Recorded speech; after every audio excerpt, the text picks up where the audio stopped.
the work I'm gonna talk about today is has been done in collaboration with your own Subrat, or kind of like your neighbor Subrat, as well as kind of students Haugang, Carlos Perez, Marcos Rojas, and Sanjit Shashi, and Lisa Randall from Harvard University. And so what this is mostly about is kind of trying to understand what happens when you couple black holes to some external bears. Mm-hmm. See that a crucial role in this is played by Randall-Sundrum branes, which is like a really old topic, but I'm going to use this as an excuse to spend like half of my talk reviewing old work on Randall-Sundrum branes. And then in the end, I'm going to tell you how we can use these Randall-Sundrum branes and to understand what happens if you make this external bears itself be gravitating, if you switch back on gravity in the bears. Right, why is this not working? No, I can't go to my next page. That's not good. Oh, something is messed up. Let me stop sharing and start again. And hope that often works. Yeah, the solution to everything in computer science is just stop and start again. Right.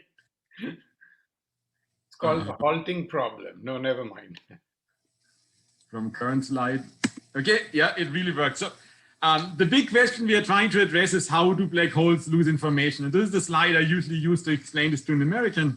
So just imagine you have some sequence of words, something like person, woman, man, camera, TV, and you wonder whether 20 minutes later you still can recover that sequence of words, right? You take this information about those 5 words, you throw it into a black hole, and the question is, can you get it back out or not, right? Is this black hole able to reproduce those 5 words, maybe even the right order, extra points for the right order? Or is this information lost forever? And there has been a lot of recent progress on this, where people have been able to, in a particular context, actually demonstrate that black holes do get the information back out. And the way this has been done, people have been calculating what's known as the page curve. So that's kind of tracking some entanglement entropies and showing that it's consistent with a unitary evaporation of black holes. It's just a buzzword that says, no, yes, the information came back out. These aren't like black holes in our 4-dimensional, more or less flat space, but these black holes were special in many ways. For one, they were kind of in a box. These are black holes in anti-de Sitter space, and we all like ADS, because in ADS, we kind of believe we have a well-defined theory of quantum gravity, so we can actually calculate things. But it's more than that. These black holes were also coupled to an external non-gravitating bears. And what I want to explore with you today is kind of what the role was this bears played in this calculation. Is this kind of just a little spectator, or did the bears actually play a quite crucial role in all of this? Here are some key ingredients that went into this calculation.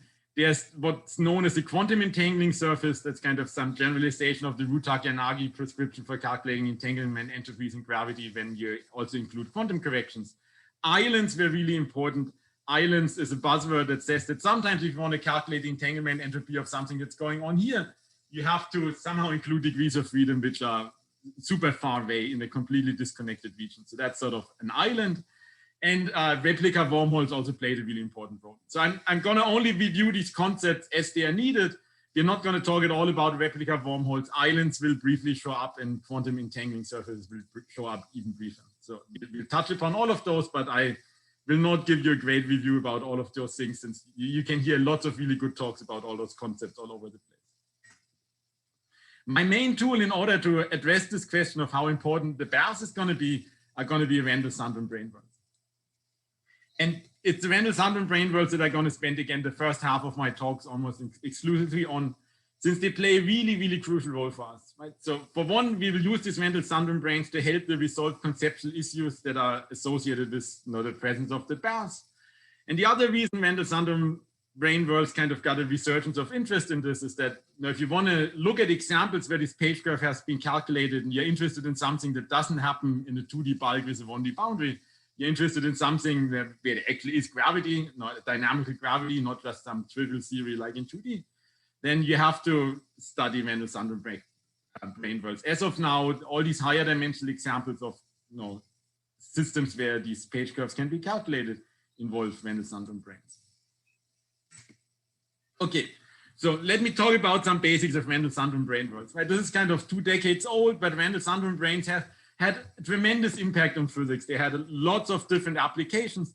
I list a lot of them here, but for us today, the only ones that I will touch upon at all is that they kind of can describe theories of massive gravity.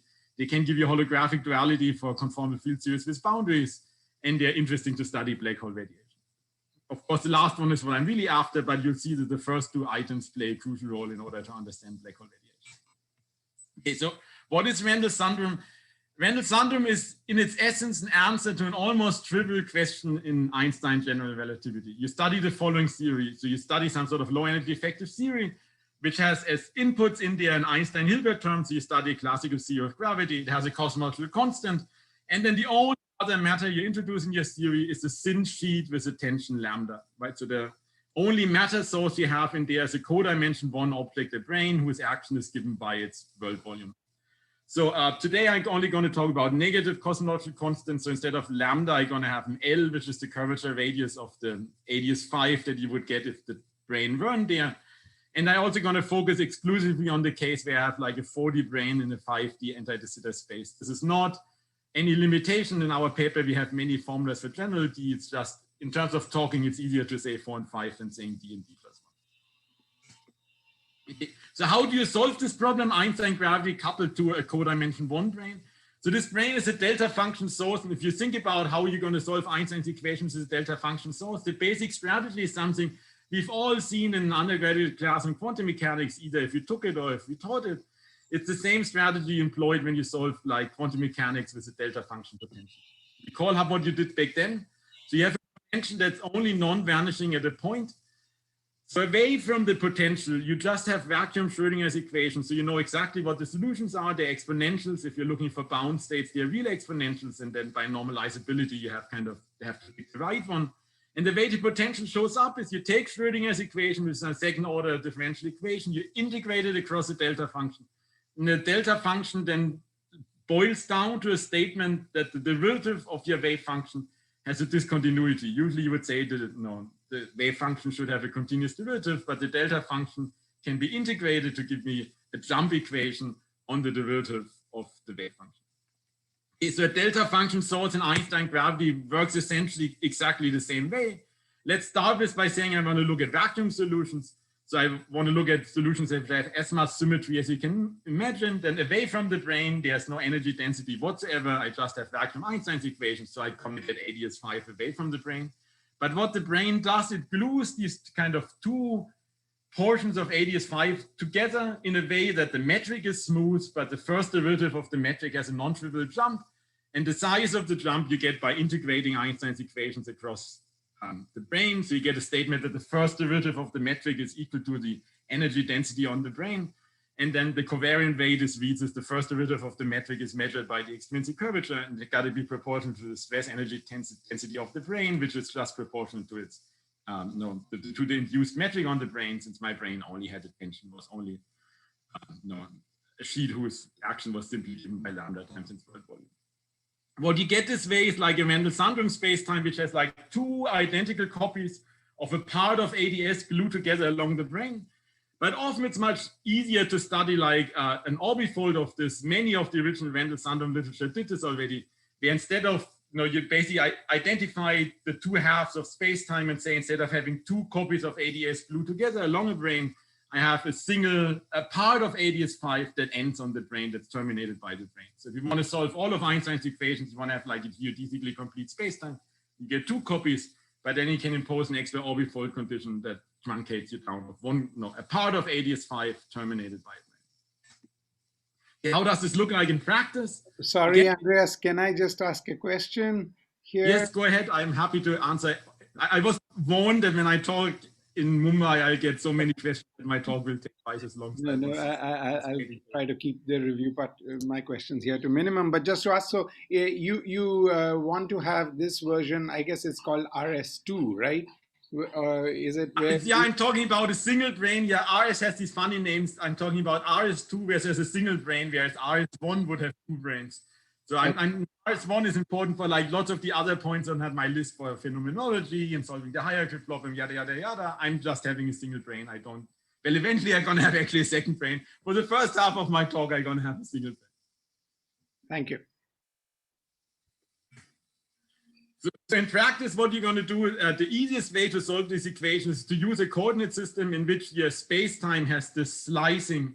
So you want to have the space-time on the brane to be maximum symmetric because you're interested in vacuum. So the space-time on the brane, what I call n, is either ADS4, de Sitter form, Minkowski form.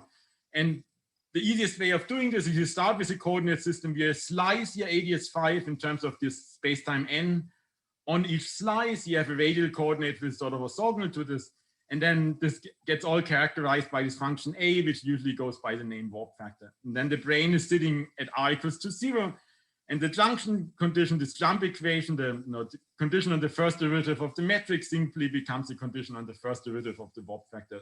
The first derivative of the warp factor has to have a particular jump across the brane, which is measured by lambda. And lambda has to be compared to some sort of critical value of lambda, which is just some sort of particular combination of G Newton and the curvature radius of the embedding ADS5. So let's start. Sorry, and ds squared n is what, flat space or spheres? Again, so n is either ADS4, Minkowski 4, de Sitter 4. These are your three options. You want to have a maximum symmetric space in the brane. And I'm going to start with the case where n is Minkowski space, and then we're going to see why I sometimes need to make different choices. Need to and want to make different choices. Okay, thanks. So if you were to start with n being Minkowski space, then you're looking for a slicing of ADS5 in terms of four-dimensional Minkowski spaces, which is the standard Poincare slicing of ADS5, right? So you get this metric which looks something like this. You have Minkowski spaces of different size. There's a place where the warp factor goes to infinity, that's the boundary. You have a place where the warp factor goes to minus infinity, that's the IR of the geometry. Standard Poincare patch slicing should be familiar to everyone who ever has done something with ADS. What the brane now does, it wants to have a non-trivial jump, and the positive tension brane wants a jump that looks like, goes from like a warp factor that goes up to a warp factor that goes down. The negative tension brane would exactly be the other way around. And you see the jump is like 2 over L basically. There's a unique value of the brane tension that gives you this. So you see that if you want to have Minkowski space on the brane tension has to be equal to this lambda c. That's why I chose this particular combination of G and L to be called lambda c. There's a unique brane tension that goes together with Minkowski space. And then the space-time that you get is twice the IR part of ADS. So you remove the boundary, you cut away the boundary and keep twice the interior of ADS, glue 2 interiors of ADS together along the brane. One thing exciting about this, and one of the things that made Randall-Sundrum famous, is that really interesting things happen if you don't study vacuum, but you study like small fluctuations around the brane. So what you want to do is you want to study linearized Einstein's equations, where you perturbed around the solution that I just described to you, this kind of 2 copies of ADS glued together along the brane. And linearized Einstein's equations give you some sort of second order linear differential equation. The way you can visualize what's happening is you change variables until this thing looks like a Schrödinger equation. So I'm talking about an analog Schrödinger equation here. It doesn't mean I'm doing quantum mechanics. It's still just classical GR, linearized Einstein's equation, just rewritten to look like a Schrödinger equation. Then you get a potential, and by just staring at the potential, you get a good idea of what the spectrum of gravitational fluctuation looks like. So you get this volcano potential where the rise, where you come, so the IR is far away in this plot. The rise is what you would get if you just had ADS5. You would get like a 1 over R squared potential from studying linearized Einstein gravity in ADS5. But then you hit the brane where you glue together those 2 copies of ADS5. So you get this like 2-sided volcano. And then the brane itself, the non-trivial jump gives me a negative delta function in that potential. That's the crater of the volcano. And just by staring at this, you can kind of see, well, if I want to analyze the spectrum, since the potential vanishes at infinity, I'm going to get this continuum of modes that reaches all the way down to 0 energy, which means to like a massless 4D graviton. But on top of this, I can also trap a bound state in the delta function. If you work out the details, you see that this bound state also gets trapped at exactly 0 mass. So the spectrum that you get of gravitation fluctuations, a continuum all the way down to 0 mass. And on top of this, a single discrete bound state, which is also massless graviton. Moreover, if you ask yourself what's the gravitational potential you would see for like sources on the brane, you would find that gravity is actually 4D. Naively, you would think, well, that can't possibly be the right. I have this massless 4D graviton. Yes, that gives me 4D gravity. But on top of this, I have this massless continuum. I have 5D gravitons, which all go all the way down to 0 mass. So they should pollute 4D gravity. But there, these flanks of the volcano potential are really important. For sources on the brane, the light continuum modes couple only very weakly to the source. They don't couple with gravitational strength. Their coupling is exponentially suppressed. So they're negligible. The heavy continuum modes, they couple strongly to the brane, but they're heavy. So at long distances, you get 4D gravity. Even so, this is a non-compact extra dimension, right? So this was not, no. People talked about this as an alternative to compactification because you get 4D gravity, even so you have a non-compact fifth dimension. Can I ask a question? Yes, please go ahead. Go ahead. So the brane is not allowed to wiggle, is it? I mean, is it allowed to wiggle in the R direction, or it's the brane can wiggle? So there's something named the radion in the single brane flat RS case. That radion is gauge redundant, but that's no. In general, there's a mode that describes the wiggling of the brane. And for it's really important for the other RS branes that I'm going to describe for you. The radion is dynamical, so typically you have to include a radion, but for the single brane RS case, it's kind of gauge redundant. I see. That's really more the wiggling of the separation between the two branes, no, Andreas? Right. If you have two brane, that wiggling is really important because of separation of two branes. But it's for single brane, essentially. I can put the brane wherever I want. I get essentially the space-time. Moving the brane around can just be absorbed by a coordinate change. Yeah. That's very special to this critical brane. Sorry, Shiraz, can I just ask please, this? Then please do. Sorry. Andreas, I've forgotten some of these length scales and I'm not sure if it'll be so important. But as you said, the continuum modes do couple in an exponentially suppressed way, ultimately, right, to the 4D graviton.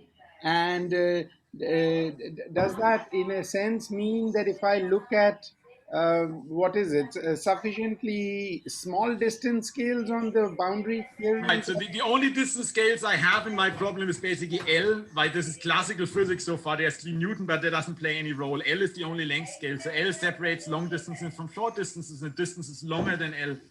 That theory looks 4D, but at short distances, of course, it looks 5D. Okay, and well, when we come to your black hole information puzzle, is the fact that it's actually secretly 5D. Is there some length scale where that crossover? Okay, I'll ask you again. Okay. You can ask me then. Yes, you can ask me then.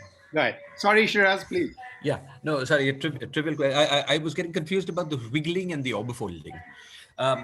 If I understood right, in your unwiggled configuration, the brane is sort of like at a fixed point of the orbifold. Now, if it wiggles, it would not respect that orbifold symmetry, right? So, right, so the orbifold will project out the wiggles. Yes.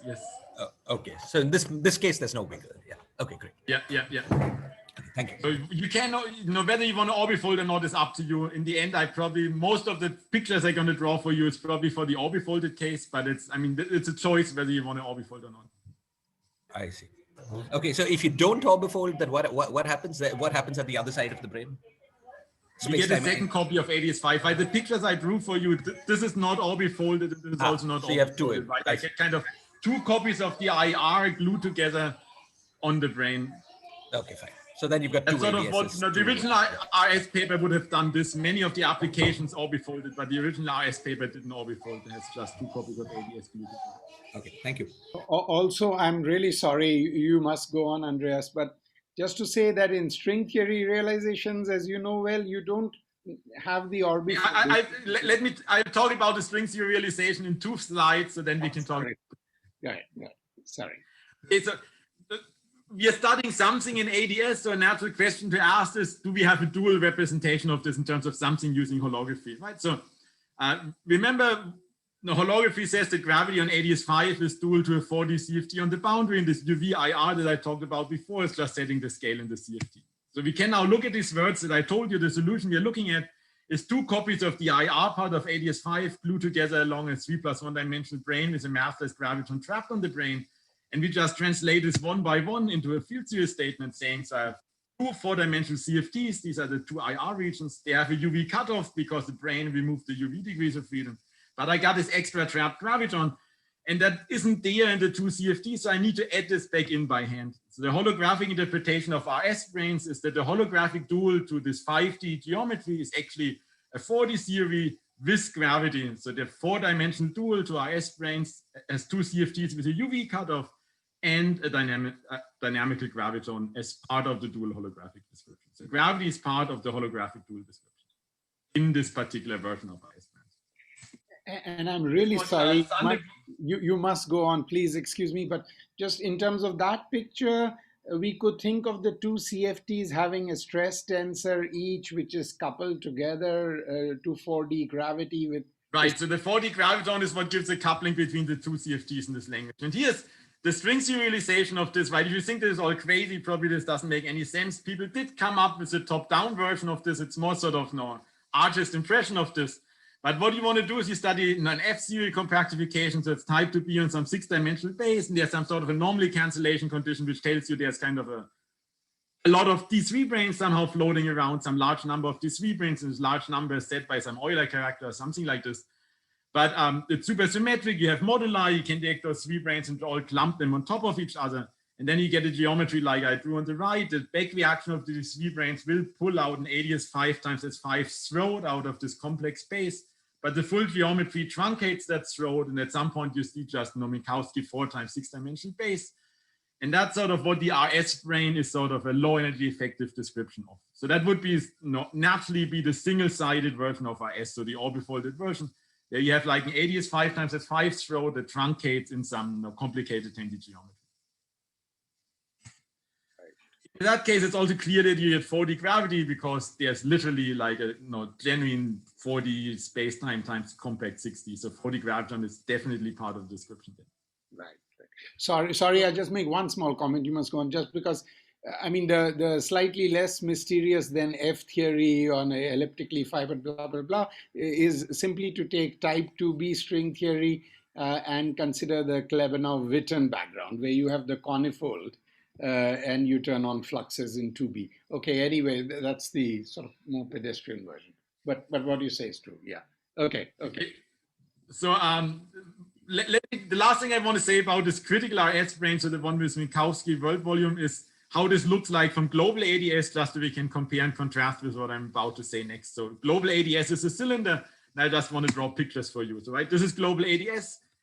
Every space fixed time slice is like one of these hyperbolic disks that Escher kind of like to draw, and then time just goes up to be a cylinder. And I'm going to draw for you horizontal cross sections and vertical cross sections of the cylinder. This is how this critical RS brane looks like. At a fixed time, the horizontal cross-section looks sort of bizarre, but that's not a standard feature. This is how the Poincaré patch of ADS looks like. In the vertical cross-section, you probably have seen this more often. The blue lines are lines of constant radial coordinate in Poincaré patch coordinates. The thick blue line is the Poincaré patch horizon, and then this purple line is the brane.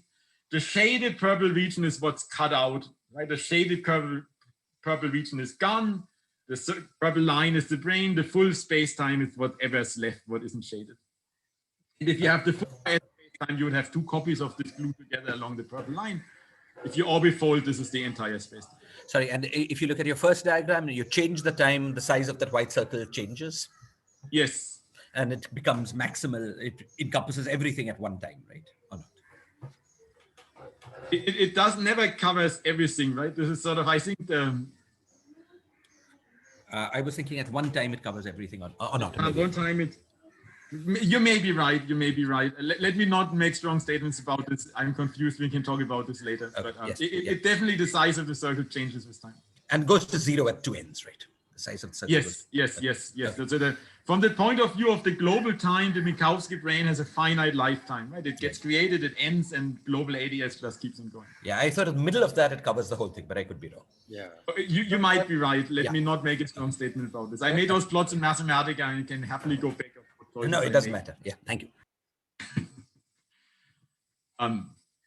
Okay, so what we saw so far is that in order to get Minkowski on the brane, I need to tune my tension to have an exact critical value. And the way you can think about this is your 4-dimensional world inherits some negative energy density from the surrounding ADS5, and you cancel it with the positive tension of the brane that you put in.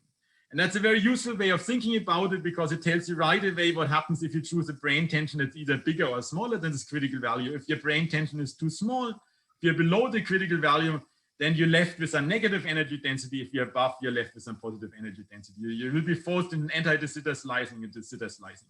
And the anti-de Sitter slicing is actually the one that's going to be relevant for black holes. So that's the one I want to talk about. That's sometimes known as the subcritical brane. Okay, so what's different for the subcritical brane, right? So this time we want to study ADS5, where on the slice I have ADS4s. No, again, I write down a metric like this. I have a warp factor. This time, instead of a pure exponential, you get a cosh. And that makes a whole lot of a difference. So if you go to large values of R, right, the log of the cosh, right, the warp factor was the log of this. So the log of the cosh becomes approximately linear at large values of R. This all looks like what we had before, right? There's like my warp factor looks more or less linear. The fact when I go kind of near the boundary, the fact that my slice was curved becomes less and less important. And again, I can kind of put a brane at some position where the jump in the derivative will be compensated by the tension. You see that the derivative for the log of the cosh is always a little less than the derivative of the straight line. So that's why the tension is a little less than that critical tension. One thing that's new already here is that this time, because the slope changes, there's a unique place where you can put the brane. It's no longer arbitrary where you put the brane. And in terms of what you asked me before, this is now saying the radian would actually get a mass. There's a unique position for a given brane tension. There's a unique position where you can place that brane. It needs to sit at just the right location. But the jump in warp factor is exactly what the brane has. Nice. But what's interesting about this picture is that this time, my warp factor has a turnaround, right? Unlike the pure exponential, the log of the cosh reaches a minimum value and I go back up. So even so, my brane removed like what you thought was the UV region. Somehow there's a second UV region. There's a second boundary of this anti-de Sitter space. My warp factor goes down and comes back up, and somehow the UV is sitting both at positive large R and negative large R. So how can this be? What does this mean? In order to understand this, let's go back to these pictures. So this is how these subcritical branes sit inside my cylinder. The fact that I have ADS4 on my slice is telling me that this time the boundaries, right? ADS4 is basically conformal to a half sphere. So this time my boundary got separated into two pieces. There's one sitting at large positive R, one sitting at large negative R, and the brane only removes half of the original boundary. The brane keeps half of the original boundary around. It's the only sort of removing half of the UV because you're only removing half of the original boundary. And this has very interesting implications for holography, and to understand those, it's easier to kind of, instead of drawing global pictures, to zoom in sort of the flat region near the pole of the sphere. And then this is how this brane looks like. Right, again, so this brane is kind of hitting the boundary at some angle, and it's removing half of the original boundary. And when we saw this like 20 years ago, this kind of immediately suggested to us that this time we have actually 3 useful holographic descriptions. Right? So you can always use classical gravity in the bulk. Bulk and brane is kind of where you can calculate everything you want, right? You can use classical gravity in the bulk. But this time, if you look at this carefully, you see, well, half of the original conformal boundary is still there. So instead of having this fancy description in terms of a CFT with cutoff, the system has a dual description in terms of an ordinary CFT, that's living on a space with boundary. So there's a dual description in terms of the subcritical RS brane in terms of just a CFT with a boundary, ADS-B CFT. And that prescription has been revived by Takiyanagi 10 years later. Same equations, same interpretation. And there's this third description. If I do what RS did before, I can be saying, well, I could interpret this yet in a different way, where I say what the blue line did, it sort of removed on one side, it kind of, I get a CFT with cutoff because I removed what my picture used to be the black, the original conformal boundary. I removed this, right? I cut out some space-time. So I get a CFT with cutoff and gravity that's living on this brane, and it's communicating with a CFT over on this true conformal part of the boundary, the leftover red part of the boundary. It can be halfway holography. Yes, go ahead. Somebody's asking. No, maybe you complete. Let me then ask. Sorry, go ahead, please. Yeah, so we back then sort of this is being halfway holography, where I kind of, instead of the bulk gravity, we dualized into the CFT living on the red line, but the gravity on the blue, we left as gravity on the blue. And then to go to the BCFT, the gravity on the blue gets replaced by this little defect as well. So in these days, people call this double holography because you kind of first kind of take the defect and it becomes 40 gravity coupled to a 40 CFT. And then the second step, you take the 40 gravity plus CFT and replace it by the 5D bar. In any case, you have this. Sorry. You go ahead. I'm getting a little lost. Please forgive me. So, so in the case where you had ADS4 on the boundary, then you have the boundary graviton in the first place that you would have got if the brane was flat, coupled, which is present as the graviton of ADS4, right? The regular. So that's sort of the second description. What you're talking about right now is the second description. You can think of this blue brane. The blue brane has like a 40 CFD with cutoff and a 40 graviton living on it, but it's living on ADS4. And then what's the boundary condition for this graviton on ADS4? Right, you would have said gravity on ADS4, usually I would impose completely reflecting boundary conditions. But in this particular geometry, what's happening, this blue brane actually terminates at a point on the 5D boundary where it connects with the leftover piece of this conformal boundary. So what this theory on the blue brane is, it's like a 40 gravity on ADS4 coupled to a 40 CFT with boundary conditions which say that if an excitation hits the boundary of ADS4, it doesn't get completely reflected back, but it has some transmission probability that it goes over to a non-gravitational 40 CFT, which is living on half space. So the system has three dual descriptions. One is 5D gravity, one is just a 40 BCFT with a 3D boundary, but there's halfway in between description, which is kind of one theory living on half space without gravity, coupled to a theory living on ADS4 with gravity, and they communicate with each other via some non-trivial boundary conditions. I see. This is what I try to say here, right? The second description is kind of interesting in that you have gravity on ADS4, but it has unusual boundary conditions in the sense that as excitations hit the boundary of ADS4, they communicate to a CFT, to a non-gravitational system, which is just a CFT on half space. And basically what you can think of this is that kind of going all the way to the BCFT, you kind of do a holographic reality on this 40 gravity on the brane, and then you just get a 3D CFT on this little defect. So you get a 40 CFT on half space coupled to a 3D CFT on the boundary. Sorry, and in the second description, the CFT is the blue line, and all of the other space, the 5-dimensional space, is thought of as the red CFT, the non-gravitational. Right, so right. That's right. So you have kind of a 40. It's the same, right? Originally, you had like a given 40 CFT, which was living on the entire conformal boundary of ADS5. You basically, you write the boundary of ADS5 as two ADS4s talking to each other. That's conformally equivalent to flat space. You had start, say, with n equals 4 Sylvian mills on two copies of ADS4 with communicating boundary conditions. Now you take one of those ADS4s and kind of introduce a UV cutoff and make gravity dynamical, but the other ADS4, you just have n equals 4 Sylvian mills as it used to be without any gravity. Right. So, but just to say again, so in the gravitational picture is very clear, and when you sort of apportion degrees of freedom between the non-gravitational CFT, the gravitational CFT, the cutoff gravitational CFT, very little is given to the cutoff gravitational CFT. Right? Yeah, roughly speaking, I would be saying like the left half of space-time should be like the red CFT and the right half of space-time should be the blue CFT, and because the right half got sort of truncated, the blue CFT has a cutoff.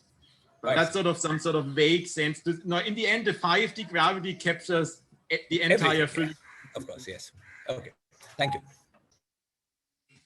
This is what I just talked about. So what's exciting about the systems, you have these three descriptions. They do three very different things for us, right? The classical 5D system is solvable. Everything you ever wanted to calculate about the system, you can solve in the 5D system because all you're doing is like solving classical equations of motion.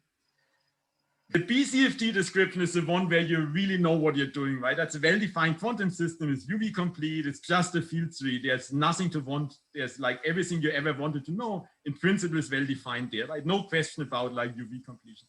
And in between is the strangest part, like this gravity coupled to a CFT communicating with this other CFT. But that's exactly what you need for understanding black holes coupled to a bath, because you have the system that you have quantum gravity living on this blue brane, communicating with this non-gravitational bath on the true boundary of ADS. Andreas, just to get the various scales right, in the second description, let's say there is the 4-dimensional Newton's constant characterizing gravity in ADS4. The communication of the gravity in ADS4, that part with the non-gravitational CFT Is that through operators suppressed by the Planck scale, or how does It's that? via boundary conditions, right? It's via boundary conditions. It's order one effect in the boundary. Okay. You have scalar fields, right? In terms of gravity, it gets communicated to gravity via loops, but in terms of the matter, in terms of the CFT on the brane, it's an order one effect, right? Usually you would say the boundary condition of a field in ADS is that its leading coefficient has to vanish.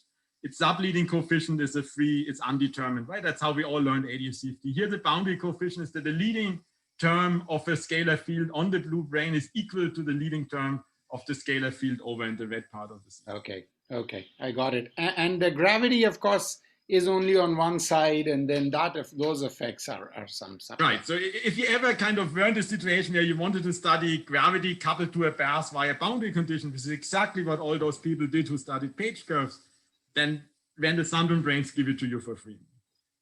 Thank you. Very nice. Beautiful. Okay.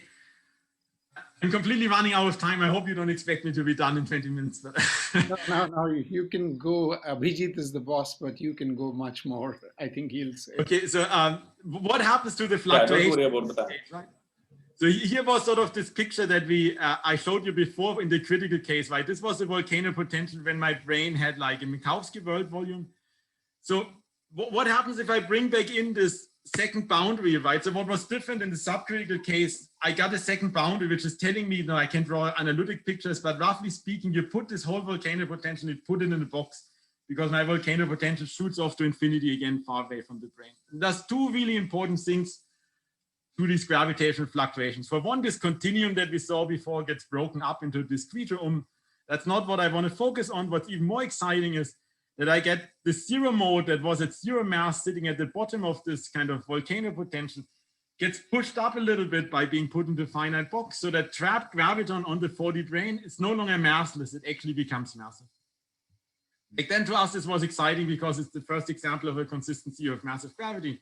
By now we have those, a dime a dozen. But let's try to understand a little better how this happened. Why did this graviton and mass? I want to understand the graviton mass in both the other dual descriptions. So this is like the 5D classical bulk calculation says the 4D graviton on the brane gets a mass. Can we understand this from this halfway dual, 4D gravity coupled to a CFT with weird boundary conditions? There was a beautiful calculation done by Ferrati. He said that's exactly what happens if you do that. If you calculate this diagram where you have a scalar loop coupled to a graviton, you might think that's sort of a one loop correction to the propagator of the graviton. Maybe that gives the graviton a mass, right? You just do that calculation, you find indeed that diagram in anti-de Sitter space gives the graviton a mass. Why haven't you heard about this? It depends on the boundary conditions of the scalar field. Well, maybe you've heard about this, you should have. That's not a beautiful paper from 20 years ago. But most people haven't heard about this. And the reason for this is that if you impose the standard boundary conditions for the scalar field, that it reflects off the boundary of ADS4, that it's known. Leading term vanishes, the subleading term is kind of free, then you don't get a mass. But for any other boundary condition, anything that allows some fraction of the scalar field to communicate to something that's living behind the boundary, in particular in this case that we studied where these two CFTs communicate, you always get a graviton mass from this one loop diagram. And you can make this very quantitative. You can kind of in cases where you have like two ADSs communicating with each other via a double trace deformations, because that models the boundary condition. You can do it, calculate this graviton mass exactly both in the bulk and in the boundary, and get a beautiful matching between conformal perturbation tree and the one loop calculation in the bulk. I guess any boundary condition that breaks the conservation of the stress energy, right? Good. So yes. Okay. So this was the halfway dual picture. How do you understand this from the BCFT picture? And there, sorry, Andre. It's even easier, right? From the BCFT point of view, basically just look at this and ask yourself, what is this 4D graviton dual to? This 4D graviton is dual to the 3D stress tensor living on the boundary of the BCFT, on the 3D defect, that's the boundary of the BCFT. So if you have a BCFT and ask myself, is the 3D stress tensor conserved that's living on the boundary? It's not, right? Because the 3D stress tensor communicates with the 4D stress tensor. What's conserved is the 4D plus the 3D stress tensor. There is a conserved energy density in my BCFT, but the T3D alone isn't conserved. So it can, and in any interacting theory will, pick up a normless dimension. That's the graviton mass. And again, you can also calculate this explicitly in string theoretic models. So we did this for like the D3D5 system. We explicitly calculate this enormous dimension for a conserved current instead of the conserved stress tensor, but we saw that's good enough. So, and this is a very general story. So I told you this for RS branes, but this connection you can make quite generally. Whenever you study massless graviton in ADS, it's dual to a conserved stress tensor. But if for some reason, say you want to calculate a page curve, you want to study ADS gravity coupled to a bath, that's automatically telling you that the dual the stress tensor dual to a graviton is no longer conserved. So it can, in any interacting theory, will pick up an enormous dimension. You end up with a massive graviton. So you can't have one without the other. The moment you couple ADS due to an external bath, you study a theory of massive gravity. So in short, what I'm basically telling you is that all these page graph calculations that people have been doing in terms of gravity, ADS gravity coupled to a bath, they all happened in the theory of massive gravity. And so this is the recap so far. The old work, subcritical RS brane realize ADS gravity coupled to non-gravitating baths. They're beautiful because they have a dual interpretation in terms of a BSCFT. And the general lesson you should take away from them is that ADS gravity coupled to a bath is a theory of massive gravity. You won't know much about the massive graviton and other people talking about page curves and islands. So the real question is this important? I think there will be lots of people out there who tell you that's sort of just, that's true, but doesn't really matter. You calculate page curves, but the question is, is the fact that this graviton is massive in the setting, the fact that we couple to an external bath, is this just a harmless spectator, or does it actually change the physics? Could I ask a question? Yeah. So I agree that in the East Coast model, this feels like it's important because they have an explicit transparent boundary condition between the CFT and or the gravity region and the bath region. But in the West Coast model paper, they don't actually have transparent boundary conditions, right? They just consider sort of an entangled state between the black hole and the radiation. So is this massive graviton stuff important for the West Coast model, or is it not? The bath needs to couple to the gravity for me to get a massive graviton. So you can ask yourself what you want. There are lots of papers where people get islands where they have a bath that's completely decoupled from the bulk. And they do get like islands in that case, but in this case, you would never be able to recover the information, right? If you want to know how does the information come out of the black hole, you need to couple your bath to the bulk and you get a massive graviton. Once the information is all out, you can say, well, now I can switch off the interaction between the two. I have this radiation region, which I define in this decoupled bath. And now I can find islands and all the information is out there without having any coupling anymore. But I think this is sort of fake because you said, okay, here was my black hole. I wait till all the information comes out. Now I take a decoupling and now I can find my information is outside. But the interesting piece is how did the information come out? Not how do I describe the system once it's out and I decoupled. I took away the opportunity for information to come out. So I think if you use a non-gravitational bath at all to solve the information paradox, you're necessarily stuck with massive gravity. Okay, thank you. Andreas, there's one thing not clear to me. Thanks for a beautiful presentation.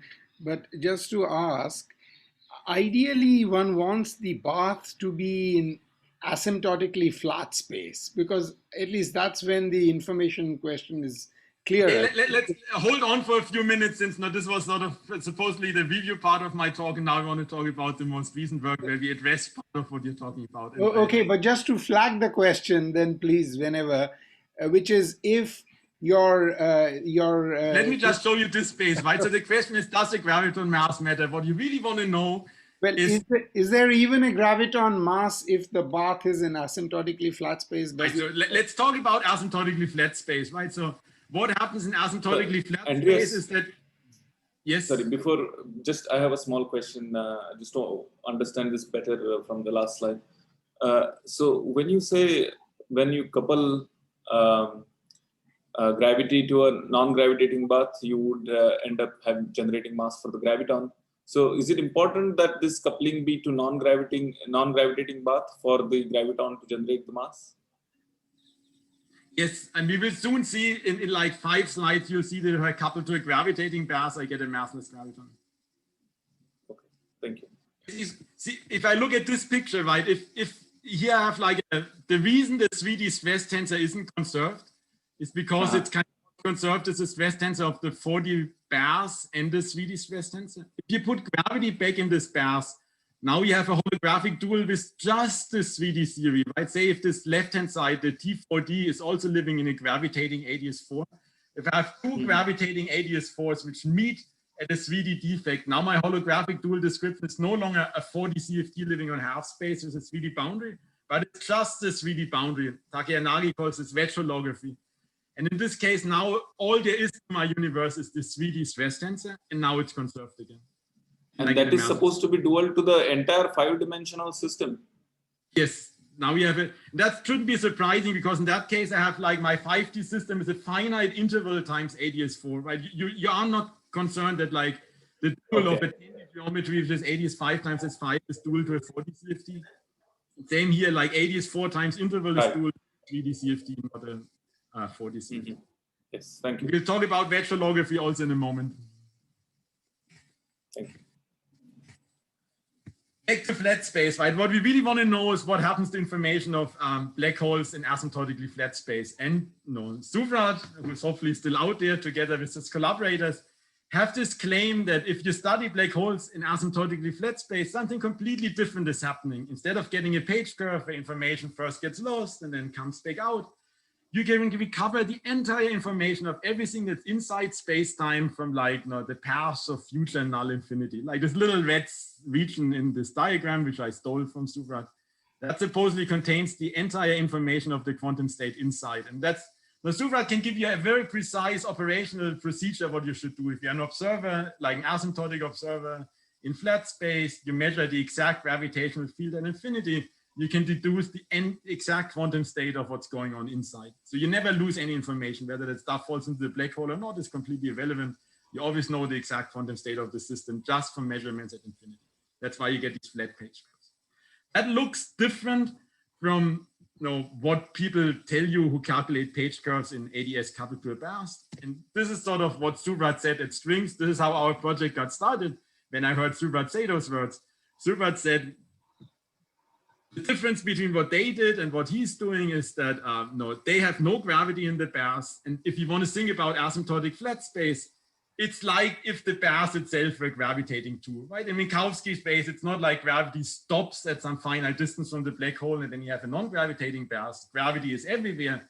So this asymptotic observer is still living in a weakly gravitating system. So if you want to understand the page curve in asymptotically flat space, a much better model would be coupling this ADS black hole in a box to a bears which itself is gravitating. And this was the prediction that I saw Subrat make at Strings, is kind of saying, if you bring back gravity in the bears, you should get a triple page curve. And that got us all very excited because this is something you can easily test by using RS branes. Yeah. So that's the goal for my last 8 minutes, is to kind of tell you what happens if you use RS branes to bring gravity back into the bears. So, but if there is a weak gravity in the bath, wouldn't it back react and create a cosmology? Yes, we avoid this by doing some fancy games, but yes, in principle, that you have to watch out, right? If you want to, if the radiation comes into this weakly gravitating region, it will make this weakly gravitating region not be Minkowski space, right? Yes, that is absolutely correct. And you'll see this show up later. So now I have to tell you how to actually see islands in our S-branes, and then we can wonder what happens if I switch on gravity in the past. Okay, so this is what people did when they found islands in exactly the setting. Right, one key ingredient in this black hole evaporation was this quantum entangling surface, which all this is saying that you get important contributions from matter, and that's great because in the RS branes, matter contribution to entanglement entropy for the 4D universe get all encoded in classical 5D geometry. So using RS branes, you automatically can deal with quantum entangling surfaces because the classical 5D RT surface include all quantum corrections on the brane.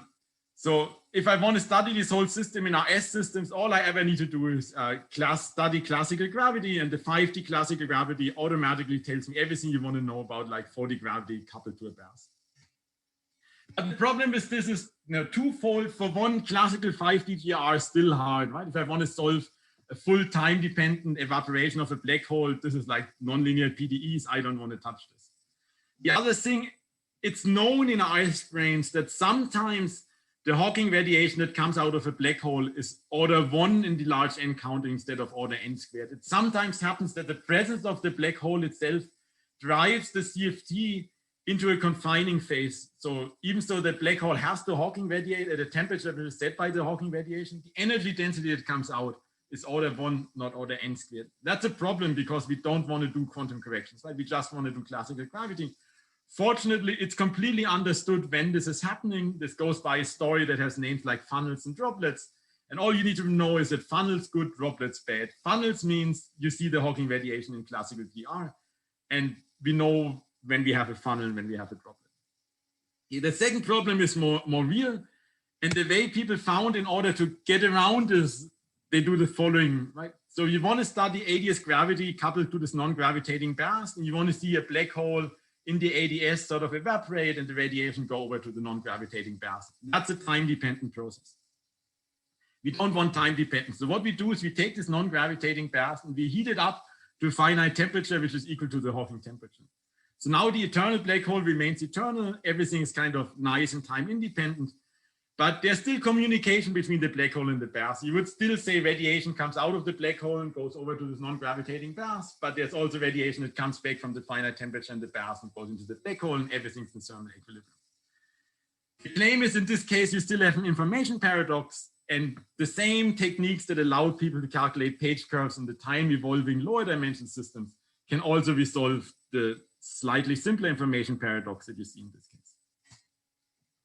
To understand this information paradox, you have to go back to some old work of Hartmann and Maldacena, which told you, like in this internal black hole geometries, whenever you calculate an entanglement entropy between something that's happening on the right and something that's happening on the left, so in the thermal field double, then if you take the natural time evolution, which goes up on both sides, which is some sort of non-trivial time evolution in the system, any sort of entanglement entropy of that sort will grow linear in time because the RT surface has to go through this middle of this fully extended geometry. There's an Einstein-Rosen bridge that connects the left and the right of the Penrose diagram. And you just look at this red line, as I pull it up, it gets longer and longer and longer.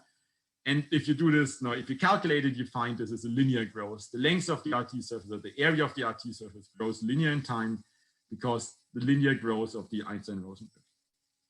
And the puzzle here is that when you calculate sort of any entanglement entropy in a finite temperature system, you somehow think that S black hole, or the Bekenstein-Hawking entropy of the black hole should somehow give me some saturation. There shouldn't be entropies that are bigger than that.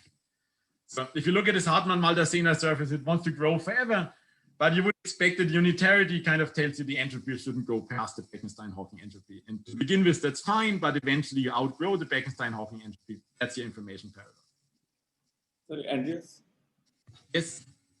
Sorry, can I ask a question from before, just to understand this mass of the graviton a little bit better? Okay. So from the CFT point of view, can I think of this statement as a statement saying that if you have a conformal field theory with a stress tensor and couple it to another conformal field theory without a stress tensor, the resulting theory should not have a conserved stress tensor? This was the statement, right? So if you study an ADS4 that's dual to a 3D CFT, and that 3D CFT is coupled to anything else, then what's conserved is the energy of the 3D CFT plus whatever it coupled to, right? What's conserved is the tensor of pairs plus 3D CFT, not the stress of the 3D CFT. And therefore, the graviton that was dual to the stress tensor of the 3D CFT gets an enormous dimension. Gets a mass because the dual operator. But if the non-gravitating bath were not a 4D CFT but rather a 3D CFT itself, would this have be the same story, alleviated right? the problem? As long as you have any coupling to any bath, this is the case, right? Any coupling will make T3D not conserved. Okay, thank you. There's a paper that, like, by Ofer Aharoni, myself, and Adam Clark, where we did the following. We studied like 2 ADS5s. Each one is dual to some 4D CFT, and you introduce a double trace coupling that makes the two communicate to each other. Then you can explicitly say, so you have basically both, you have a 4D CFT, another 4D CFT, and you couple them to each other by double trace coupling. In this case, you also get a massive graviton.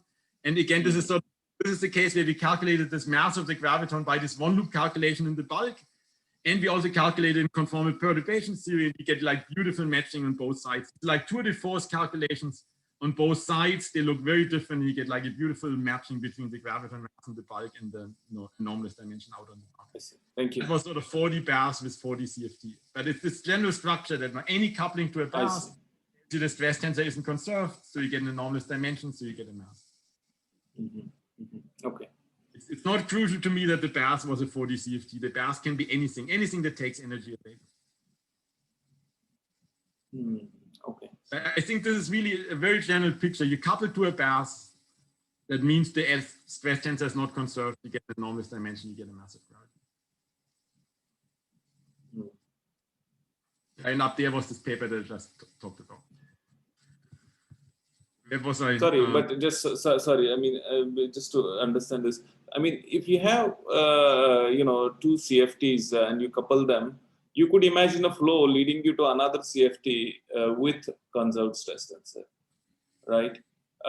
So in this system of two CFTs coupled with each other, you started out with two, right? You had two ADS5s. You started out with two massless gravitons. And after you couple them to each other, you're left with one massless graviton, which is sort of shared between the two ADS5s and one massive graviton. So when you say you can imagine there, so there is one massless graviton left in the system, but not two massless gravitons. Right, but you just need one massless graviton, right? I mean, why do you want it the other? So, but in this system right here, we have this 40 graviton, the 40 graviton dual to the 3D stress tensor will pick up a mass. I see. So there was a specific graviton that was coupling, that was doing all the Hawking this thing. That's right. The graviton that you study in this case has a mass. Yes. Yes. Thank you. Yeah.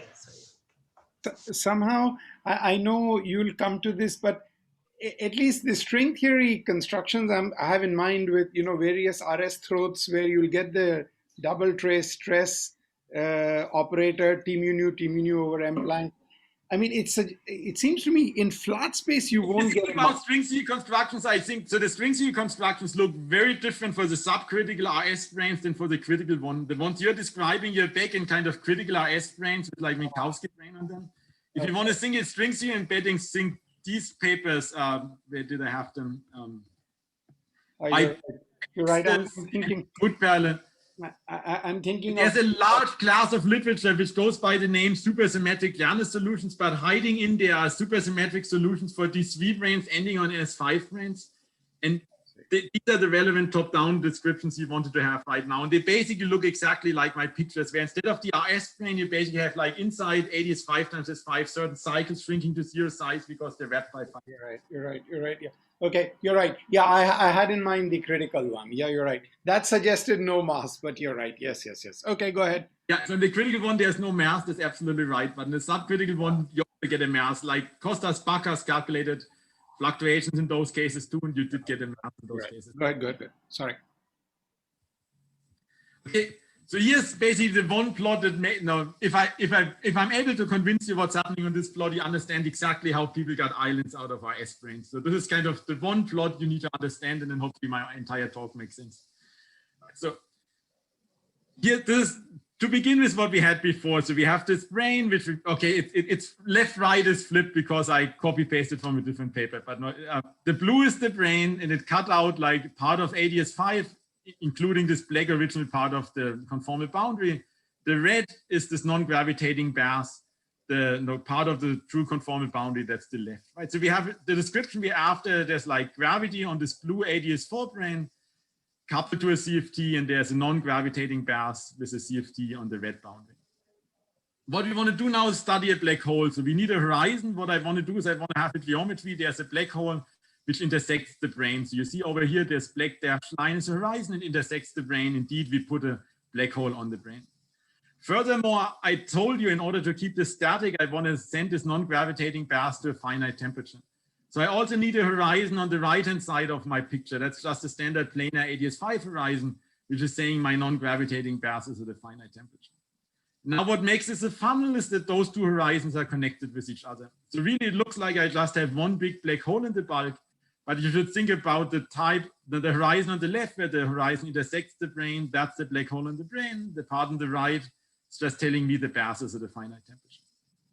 Now I want to go into this bars and identify part of this bath, what I marked here in green, as the radiation region. So that's far away from the defect.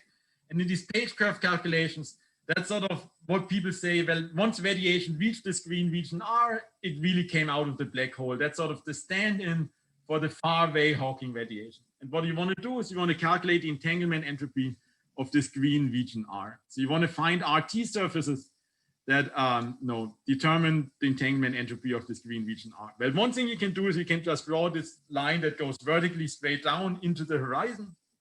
And this is this Hartmann-Maldacena surface that I showed you before. It looks like completely time independent here, but now what's behind the horizon is this Einstein-Rosen bridge and then eventually the thermal field double. And because that Hartmann-Maldacena surface crosses the Einstein-Rosen bridge, it will have this entanglement entropy. It will have an area and hence entanglement entropy which grows linear in time. What's new now, the new opportunity the brane gives you is the second RT surface, the ones that I labeled by island.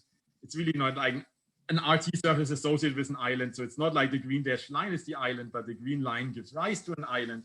And that thing has a constant entropy because it doesn't dive through the black hole. It's entirely sitting outside the black hole. And what's the island is this region on the brane, maybe I should have marked it in color, that's sort of between where the beyond where the RT surface ends. And what this is now saying, there's some degrees of freedom on the brane, including the black hole and everything that's between the black hole and the endpoint of the green surface. These degrees of freedom, they sort of secretly belong to the radiation region in that sense that they're also cut out by this RT surface.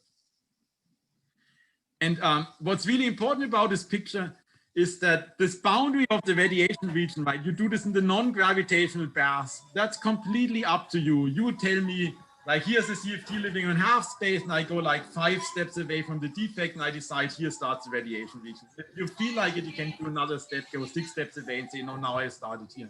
That's fixed externally in the non-gravitational region, completely up to you. So at the end point, and the island region includes points outside the event horizon.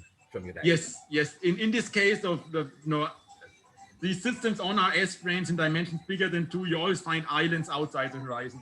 The paper by Maldacena that first did this had this even in the title. I think it said islands outside horizon. But yeah, the island includes the entire black hole and then part of the blue brane that's between the endpoint of the green dashed line and like everything that's beyond the endpoint of the green dashed line is the island. Okay, thank you. And the island doesn't have to be inside the black hole. The island contains the black hole, but it contains more.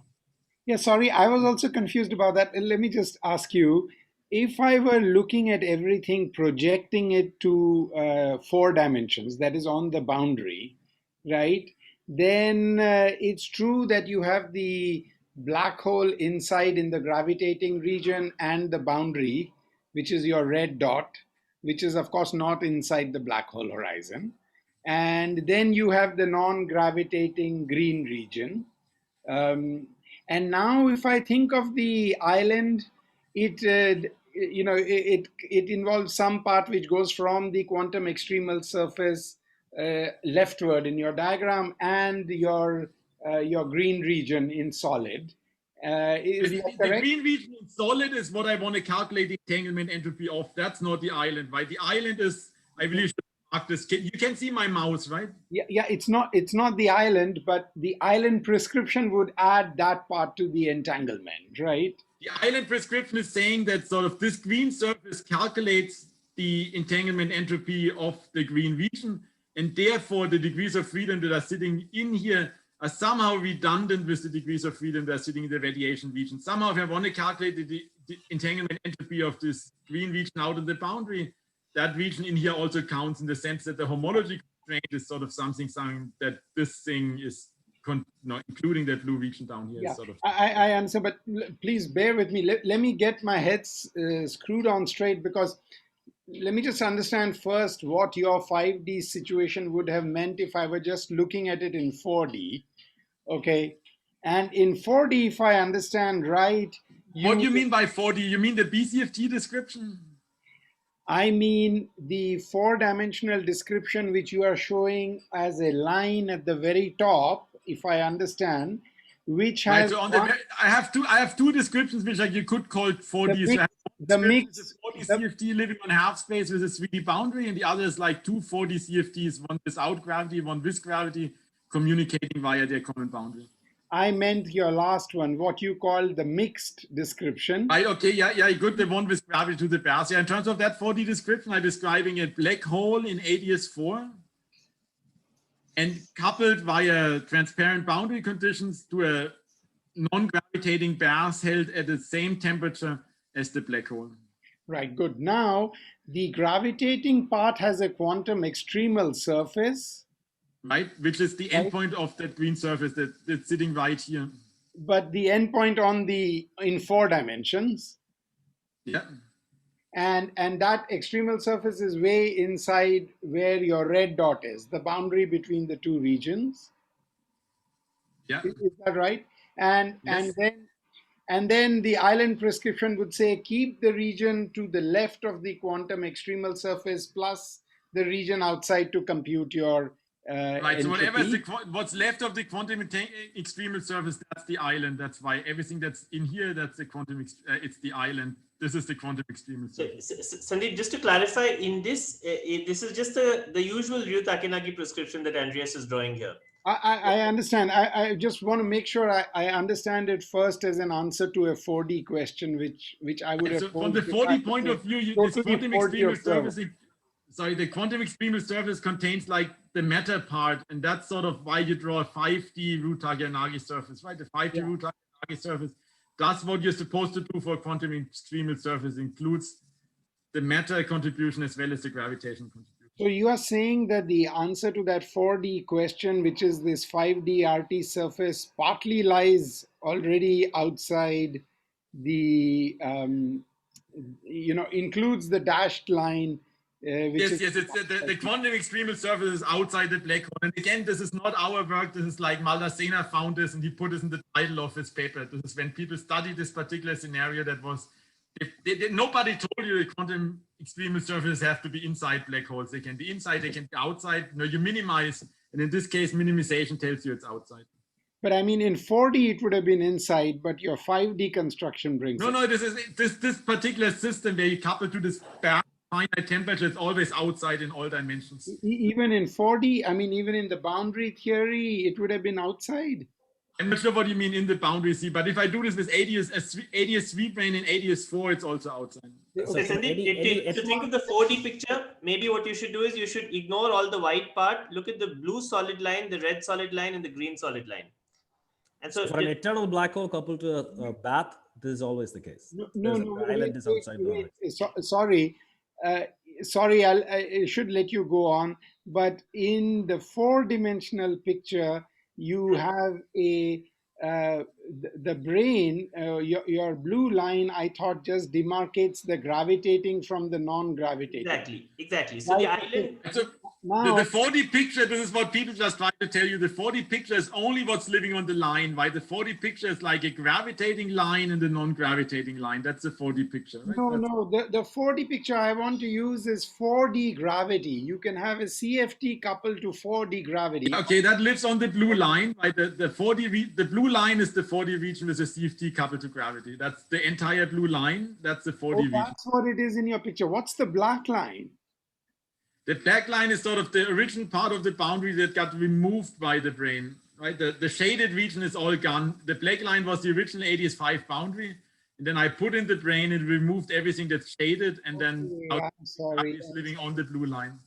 Okay, I'm sorry. So even in the picture, which is blue line union, everything else, the quantum extremal surface would have lain outside. Yes. I didn't realize this. Okay.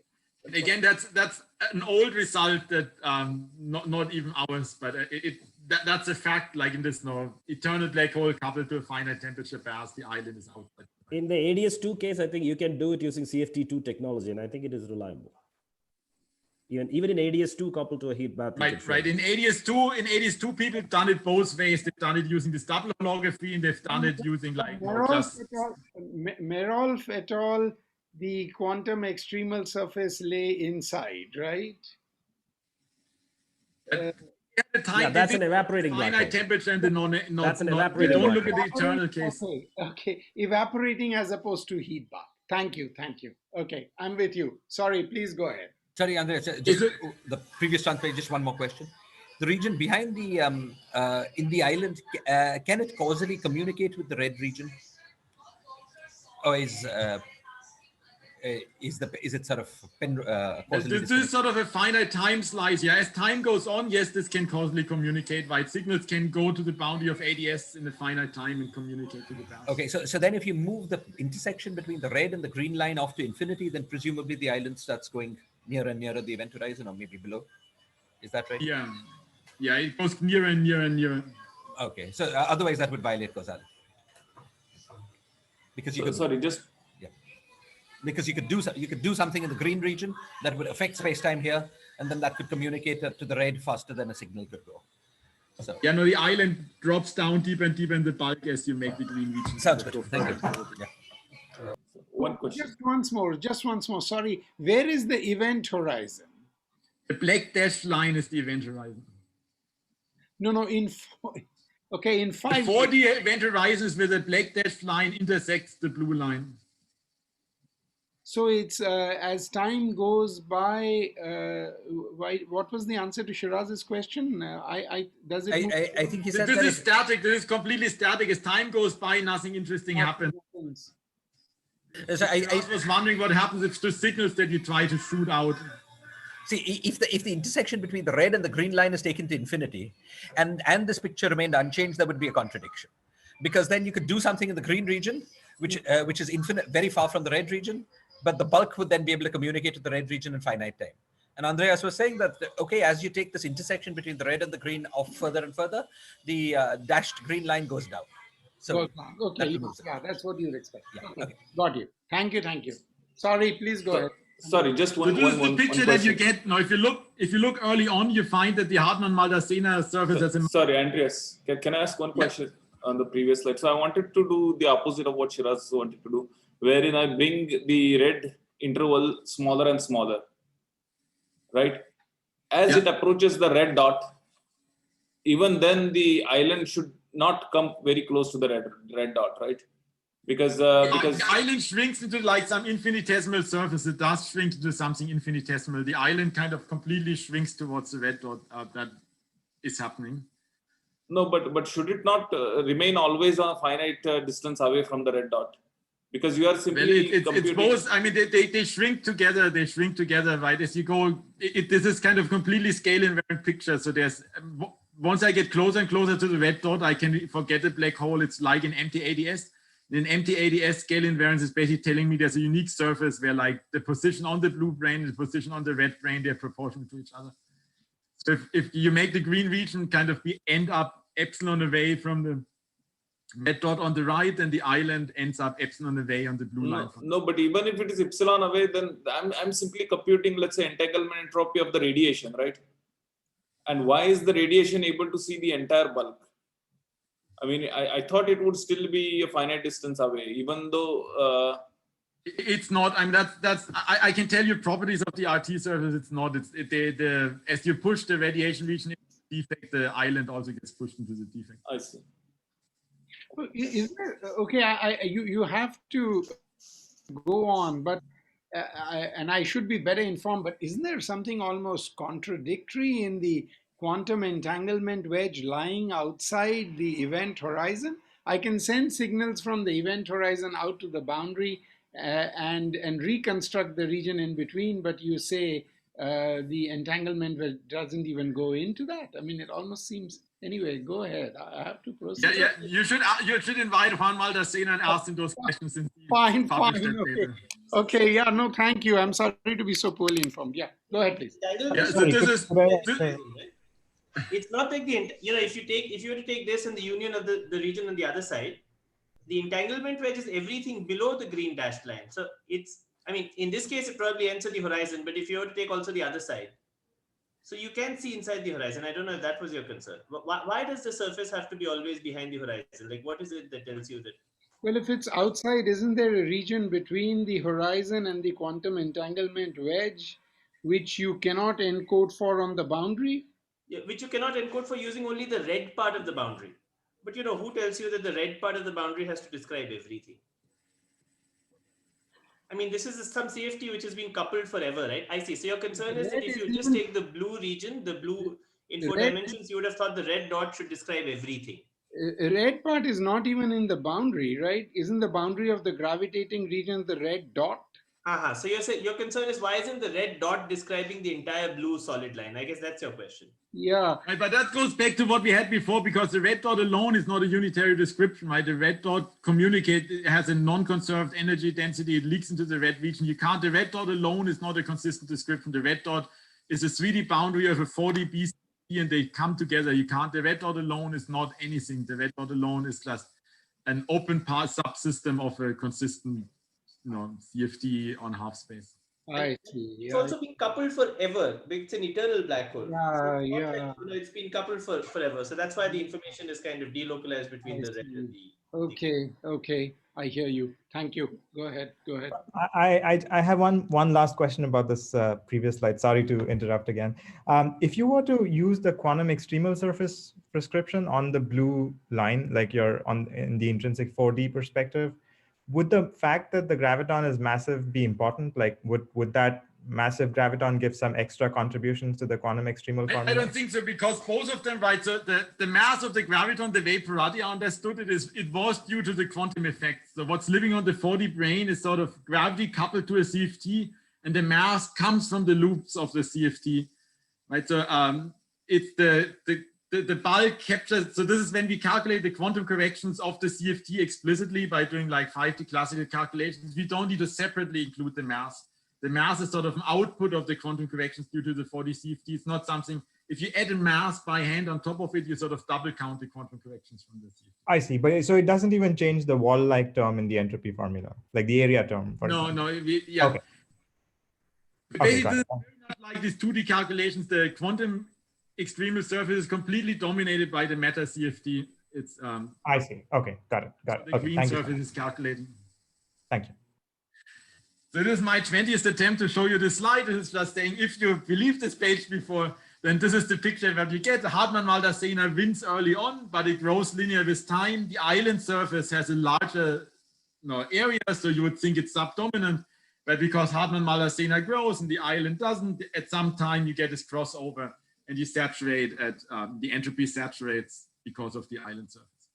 So, sorry, this is a slightly technical question now that you've completed your slide, sorry, which is, do you have two quantum extremal surfaces and one is the global minimum, or is it that you just have the island global, island quantum extremal surface at late enough time? I'm just curious. The Hartmann-Walder-Sehner surface doesn't have any island, right? But I have like the RT surface, I have two saddles for the RT surface and one takes over from the other, right? It's okay, the one so you actually get two saddles, huh? Right, like these two lines that I have here, right? The Hartmann-Walder-Sehner and the island surface. These are both minima, local minima of the area functional. And but one grows linear with time and the other one is constant. Thank you. Can I still go on for a little bit? No, I wanted to tell you about the gravitating baths, right? That's really the whole point of our... Yes, of course. Yeah. Of course. Yeah, you can ask yourself, what happens if I put gravity back in the bath? And now I go back for Sunday, we are going back to RS1. If I want to have gravity in the bath, all I need to do is I take the CFT, which was living on half space, and I put a second brane over there. Now I have two RS branes. And the one I drew in these pictures, or no, Mark drew in these pictures much closer to the boundary. What this is telling you that the closer you are to the boundary, the weaker the Newton is. So this is kind of trying to mimic that you have this physical brane as before, with a black hole on it. The green dashed line is my RT surface. Right now, this is just no black hole yet, right? This is still empty ADS. We don't have a black hole yet. We have some radiation region in this gravitating bath, and then we have associated with it an island region on the brane. Okay, so let me go through these comments here. So we added a second brane that brings back gravity in the bath. This time we have one massless, one massive graviton. And the dual descriptions in terms of a 3D CFT living in this red defect. So I no longer have a B CFT, I literally just have a 3D CFT. That 3D CFT has a conserved stress tensor. Therefore, I have a massless graviton, but that massless graviton is sort of split between the two branes. Okay. So one question, Andreas. So how is it that as θ2 goes to 0, the stress tensor generates non-zero anomalous dimension? It seems a it's a weird kind of... It's discontinuous. The θ2 goes to zero limit is not right. Whether gravity is dynamical or not is a yes/no question. Whether in your asymptotically you decide to integrate over all metrics or not, that's like either do or you don't. G Newton can get dialed continuously to 0, but whether you study a theory of quantum gravity or whether you study a theory of fixed background metric and the CFT. Sorry, I don't. Why is it an yes/no question? I mean, the G Newton can be as weak as you like, and then that should model rigid theory, right? But no, whether you're in your asymptotical, whether you integrate over all metrics. So what are the observables in the theory changes completely, right? If gravity is dynamical, you can't define, all observables have to be diffeomorphism invariant. You can't define any local correlation functions. The sort of things you would define in the CFT are no longer good observables in the theory where the CFT is coupled to the dynamical gravity, irrespective of. I see. Okay. I mean, the massless 4D graviton will be coupled to a conserved stress tensor involving right, which is the massless 4D graviton couples to the 3D stress tensor on the red dot, which is now conserved because it doesn't have a 4D CFT anymore to talk to. Okay, here's you can say this might be a complicated calculation, but really all it boils down to is the following. Because I put in the second brane, now both endpoints have to be dynamically adjusted. That's basically the core of the entire calculation. Before, what we did is we held the endpoint of the radiation region fixed, but we had the endpoint on of the island adjust to minimize the entropy. Now both happen in a theory with dynamical gravity. It's related to what I said before. In a theory with gravity, you can no longer say I want to calculate the entanglement entropy with everything that lives at x being bigger than 5. That's no longer consistent. That's not diffeomorphism invariant. You can just only ask yourself, will I allow myself a radiation region and an island region? I want to ask myself, what happens if I let this entropy minimize both the radiation region and the island region can adjust where they're living? No, but sorry, Andreas, sorry to interrupt, please excuse me, but how do you even ask the question? Because both sides have gravity. How do you even specify one of the two endpoints now in a covariant way? So I specified both of those endpoints have to find a location at which they minimize the entropy, right? And the answer where they end up is really simple. This whole surface just falls down and you get S equals to 0. So if you tell me you don't know where they should end up, that's very consistent. They just don't end up anywhere. You just get S equals to 0. And you could have said that should have been obvious to you to begin with, because now we are just starting a 3D CFT. Right now there's no black hole. We are describing a pure state in the 3D CFT. Obviously that should have S equals to 0. That's what the... Okay, no, but allow me to register slight dissent. I mean, if I'm in asymptotically flat space, there should be a way, maybe you and Surat will disagree, but there should be a way, at least far away near asymptotic infinity, to be specifying the region I'm interested in a generally covariant manner, no? As in I shoot in I'll have to think about it, but I shoot in geodesics or something from a region which is experiencing some gravitational force, which I specify and say, this is what I mean by There's some more coarse-grained quantities, which, there's been papers have been written by Shalom Key and his collaborators, but that will not give you a fine-grained definition of the entanglement entropy. You cannot define meaningfully an entanglement entropy of a region in quantum gravity, because you can't have a diffeomorphism invariant way of defining it. Andrea, sorry, just to understand, your green curves that are going down are computing the entanglement entropy of what with what? Right, so right now I'm calculating, the dual description right now from the CFT point of view, all I'm having is a 3D CFT. I'm studying the ground state of the 3D CFT and I'm calculating the von Neumann entropy of the ground state of the 3D CFT. Okay, so right, so it's just the thermal entropy. Not even thermal, right? It's just right now there's no black string. There's no black. Once you put in the black hole, it'll be a thermal entropy of this 3D. That's right. Once I put in the black hole, I get the thermal entropy. Right now I get 0, and that's obviously the right answer, because so it's not really an entanglement entropy of anything with anything. It's just that's right. That's right. Okay. Maybe from the 3D point of view, it's not the entanglement entropy of anything. From the 4D point of view on the branes, this is exactly the calculation we studied before. It's the entanglement entropy of some radiation region in the Bass brane, which you kind of try to define to separate the Hawking radiation that came from the physical brane over to the Bass brane. But if you try to do this, you find, because you put gravity back in the brane, the radiation region adjust itself so that the answer is 0. But aren't you saying that in this question, in this setup, there's no precise question to ask, and therefore there's no interesting answer to get? That's basically, yes, the question you try to ask, the way people set up the page curve calculation doesn't work if the bath is gravitating. It's basically, you can phrase it like this, right? The page curve calculation crucially relies that you have this non-gravitating region in which you can separate the non-gravitating region into like R and not R. You can no longer do this when you have a gravitating bath. Yeah, thanks. Thanks. Well, let me say this. You see, from your red dot 3D CFT, you are simply computing the entropy of a pure state, it seems to me. Yes, that's what my slide says, right? It says, obvious from the CFT point of view, I'm calculating the entropy of a pure state. But you know, there are well-posed questions, even in a CFT, which will give you non-trivial answers. This can be illustrated very clearly in zero brane quantum mechanics. If you ask the right kind of question about... Yes, and I'll ask other questions in a second. Let me go on. Then I fine-grained entropy questions. They're not coarse-grained entropy questions. They are fine. So the question that the analog of the question that people ask in the context of the page curve gives me 0 as the answer. This is exactly the same question people try to ask before it gives me 0. You can ask other questions, I'll ask other questions. So what I said was from the 3D perspective, but let me reiterate from the 4D perspective. It just seems to me that the main issue is how do you demarcate in a generally covariant manner in a theory of gravity, some region whose entropy, fine-grained entropy you might be interested in. Now, is it clear that that question is meaningless, even if I try to construct a region very close to the boundary? Maybe it is, but is that obvious to begin with? I can certainly demarcate regions in a semi-classical theory of gravity where quantum corrections are small in a generally covariant way, right? Like I'm sitting in this... I think that the obligation would be on your side to show that you can do this. I think standard wisdom is you cannot do this, right? I have a diffeomorphism and my gauge invariance. I cannot define for you the entanglement of the region in a gravitating system.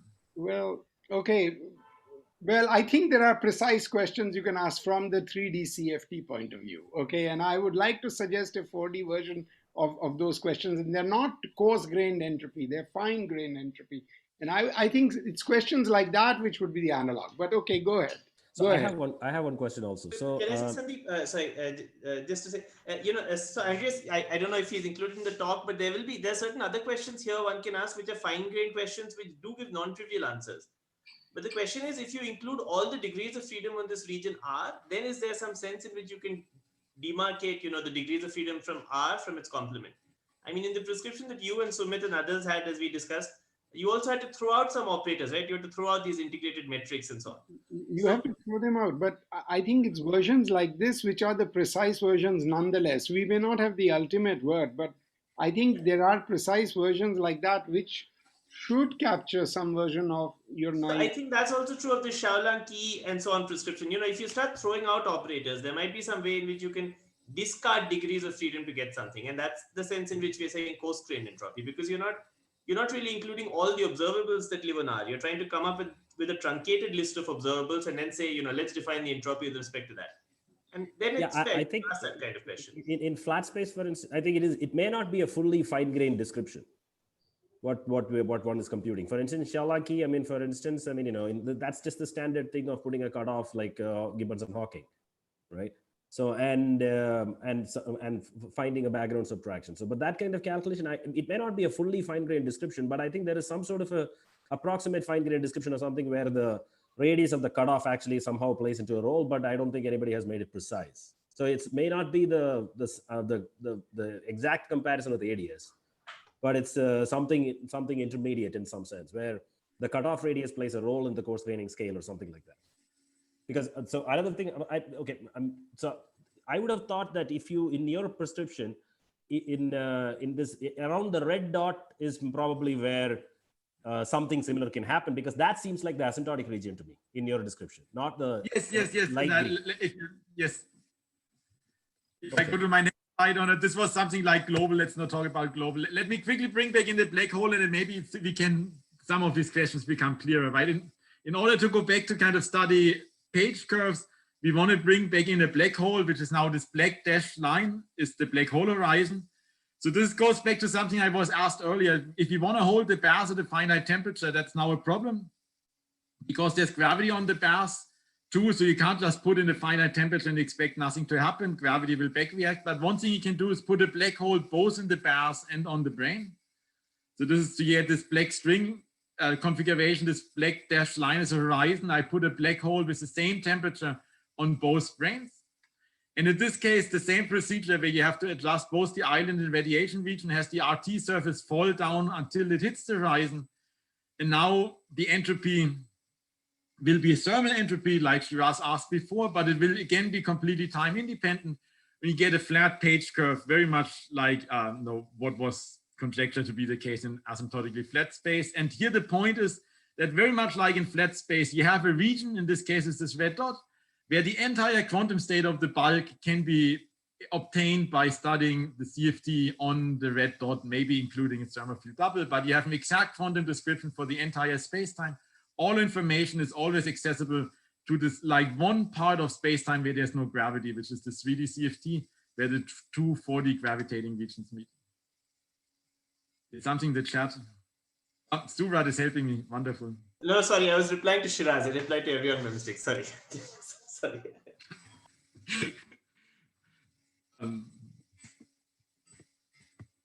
Now I got stuck again. Why is this happening? Oh no, yeah, something moved.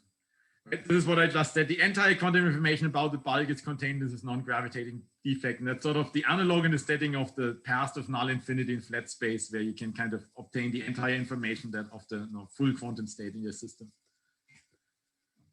Yeah. But I mean, in a sense, sorry, but in a sense, the summary of, please don't mind, but the summary of your past few slides is in the 3D CFT, the only meaningful question I can ask is trace rho log rho for the full rho. The full rho is a pure state or a thermal one. I'll get that answer. If it's a pure state, yeah, I didn't say it's the only meaningful question. I think that's the question. That's the analog of what people asked before. Okay, but this is the resolution of the information puzzle. I mean, I just sorry, but you know, okay. Here's maybe addressing what you read. They are right. While we believe that the zero statement is kind of the is the relevant statement. If you want to ask yourself, what happens if you bring gravity back into the bath? The page curve disappears. The full fine-grained information gives me a constant page curve rather than a page curve that goes up and goes down. But in the same setting, you can ask other questions. You can ask other questions and they still give you a page curve. And what you can ask is what happens if I want to calculate something like a left-right entanglement entropy, where I go in and say in this 3D CFT, I can internally divide the degrees of freedom that belong to the left brane and the right brane. And technically the way you define this, you take like the 3D CFT, you open it back up to like a little 4D interval with like two 3D boundaries that allows you to separate degrees of freedom according to like the left brane and the right brane. And in that case, you get two types of RT surfaces again. You can get something like the Hartmann-Maldacena surface, which goes straight down and hits the defect on the other side of the Einstein-Rosen bridge in the thermal field double. But we can again island surfaces where kind of the island surface of the nearer brane, the more strongly gravitating brane wins. And then again, you can basically, depending on the angle of the brane, one of those is the right answer. But in this setting, you're going to get a page curve, at least for the details depend on the angle of the brane. But there are questions you can ask about the setting where you do end up with a page curve. But these are sort of more coarse-grained quantities, because you're asking kind of, you're throwing away some of the degrees of freedom within this 3D CFT. You're asking about the entanglement between like the degrees of freedom which you divide by some sort of extra internal structure, which allows you to throw away half of the degrees of freedom of the CFT. So there are questions you can ask, which do give you page curves, even in the setting with a gravitating bath. But the original question, the question about what's the entanglement entropy of a radiation region in the gravitating bath, gives you a constant page curve. And that's have we put in a black string? What is the, I didn't quite, maybe I missed the one previous slide. Can you just go back to the previous slide? I didn't quite understand the setting. So this, is this black dot horizon? Black dash? Black dashed line is a horizon. So there's an analytic solution which you can write down with two branes and a black hole where the horizon is this black dashed line. This is known as the string solution, which has like a black hole on both branes. So now the situation is quite different from the standard island computation, right? Because now your R region is in a very gravitating part. There is a horizon there. Well, the R region doesn't, it inculcates a horizon, but I would say this is sort of the closest analog you can have to kind of keeping the bath at a finite temperature, right? My bath is a finite temperature. Either I need to put a cosmological space-time on that brane, but then I get time dependence. This is the easiest way of getting something static, where I basically say what is finite temperature bath, at finite temperature radiation in the bath does, it itself collapses into a black hole. So now I have a black hole both on the weakly gravitating bath brane and on the strongly gravitating physical brane. Okay, yeah. So let me ask you the question this way then. So here, for instance, so this wedge is basically it seems like a compact geometry. Is that a compact geometry? Yes, again, this is what I said before. Topology is like ADS 4 times an interval. That's kind of one way of understanding. Right. Why you get a massless graviton. So, and you're letting the dark green dot and the dark R dot. So, are they both allowed to vary when you extremize? Yes. I mean, but isn't that the same thing as kind of like, if you kind of sort of decompactify this picture, isn't that like the same thing as, if you're looking at let's say a global ADS black hole, and you're looking at the RT surface of the entire boundary, and then you would find that the RT surface straddles the horizon. Isn't that the same calculation? It's related, right? It's a different calculation, but it's, I mean, so my thing is, because you have the brane, you have this new language of talking about it, right? You're kind of having an radiation region in this gravitating bath, but that radiation region just doesn't want to be there. It wants to shrink to be just a black hole, so the RT surface becomes the horizon. I don't think you have that language. If you, in the calculation you just described, we only have global ADS with a black hole inside. You don't have even this. No. Right. I'm saying that, but on the other hand, we don't say that calculation is, revealing something about the information paradox. So why is it that this setup, which seems structurally very similar, because the setup you're describing does not have a description in terms of 4D gravity coupled to a bath, whereas this setup has a dual description in terms of 4D gravity coupled to a 4D bath, where gravity is both in the bath and in the physical region. I mean, you don't have that second dual description in the case you're describing. In the case you're describing, you only have CFT and bulk description. Here you have still 3 dual description. You have 3D CFT, you have 4D gravity on 2 separate universes talking to each other, and you have 5D gravity. It's this in-between dual description that allows you to know why this setup says something interesting about the information paradox. If you ignore that middle description, of course, you have nothing to say. But that's the whole difference between just global ADS and the setup, that you have this in-between description. Yeah, Andreas, just to understand your, I should have, but I slightly have lost track. Your 2 branes which have gravity and so on are in ADS space, ADS 4, if I understand. The world volume series, like, it's an ADS4 Schwarzschild black hole. So I have 2 branes, each of them has an ADS4 Schwarzschild black hole, and they're communicating with each other via their common boundary. Right. No, where I was going was, just allow me to say the following, then you can jump up and down on me. If we really want to solve the information puzzle, at least I feel we have to try and answer Hawking on his terms, but perhaps making some of the points more precise. Now, Hawking's point was simply the following. He said, if I paraphrase, there is a sense, reasonably precise, but not fully precise, I agree. There is a sense in which you can talk about the region sufficiently far away from the black hole. Okay, this is because gravity is weak in that region, etc., etc. And just as I can talk about this room in which I'm sitting, I can talk about that region. Let me collect the radiation which reaches that region. It looks thermal. Okay. Now, if we are going to try and ask and say, no, we can do a precise calculation and show to you that it's not anywhere near thermal. Okay. I think we do need to try and ask, is there a sense, maybe slightly coarse-grained, in which we can make the region sufficiently far away from the black hole kind of precise after some required coarse graining, and then compute that slightly coarse-grained version of the entanglement entropy. This is what I'm not claiming that I can answer that question at all. No. Maybe I should say, what do I think I learned from this calculation? I think what I learned is somebody calculates for you a page curve of a theory of gravity coupled to an external bath. They're having a correct calculation, but it has nothing to do with Hawking's original paradox, because that page curve that they get in this case, they introduced by hand by coupling to the non-gravitational bath. It's a non-gravitational bath that gives them the page curve they're calculating. They're not calculating a page curve for the black hole. They're calculating a page curve for the non-gravitating bath. If you bring gravity back into the bath, that page curve completely disappears. So it's... I totally agree. The original phrase is the bath that gave you the page curve. The bath wasn't a harmless spectator. The bath is what gave you the page curve to begin with. That's the lesson I want to learn. And I don't claim that I have an answer to the question you were asking. No, I totally agree. You've done a beautiful calculation. But where I was going with my question was maybe we can make some progress towards that question I was trying to raise in your setup. And I should shut up and let you complete your talk. But let me. I think I'm done. I showed you this picture. There's a lot of beautiful calculations that go into this picture, and Mark, who did most of those, would be really mad at me for not talking about them. But I really like talking about our S-brane. So all I have is like this slide where I say, thank you. This was all I had to say. Okay. I'm sorry if, take your time. I didn't mean to. Maybe we can clap first and then. Yes. Thank you very much, Andreas, for a wonderful talk.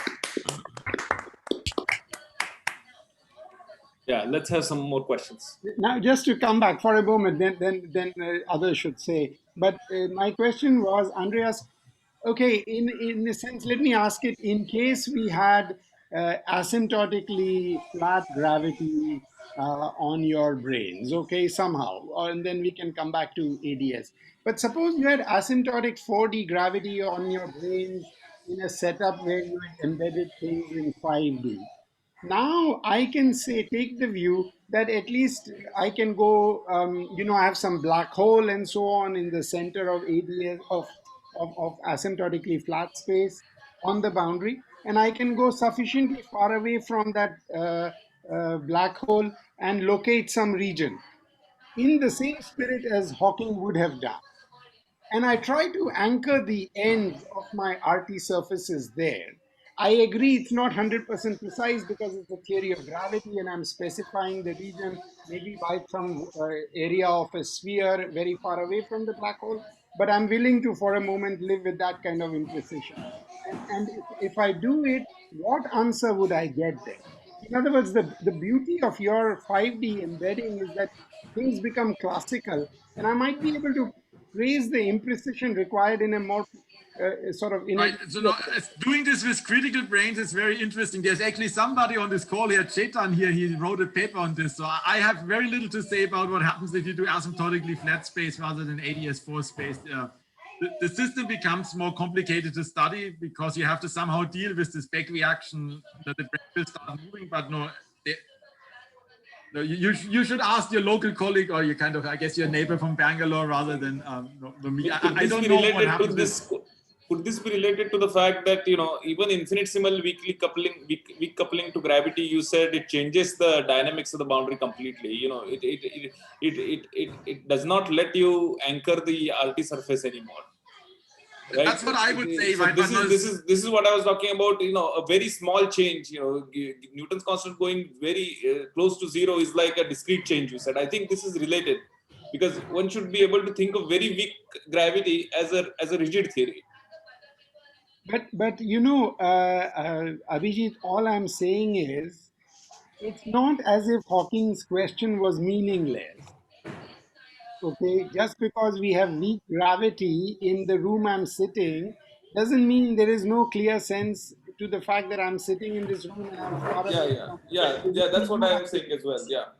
Right. Yeah, I agree. You're asking, when you say it's not meaningful, we keep saying this intuitively. What that means is that, there's a sense in which you can compute maybe 2-point correlators or 5-point correlators in this room.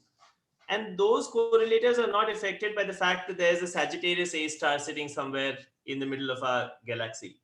But, if you start asking questions about the entanglement entropy of this large sphere that you're looking at, this entanglement entropy is an extremely fine-grained quantity. I mean, remember, it can distinguish between a thermal state and a pure state, even though those states are not distinguishable by simple correlators. So, you know, entanglement entropy is not the kind of, you know, you're using intuition from low point correlators and then insisting that it should go over to entanglement entropy, but that doesn't. No, I'm not. What I propose to do is the following.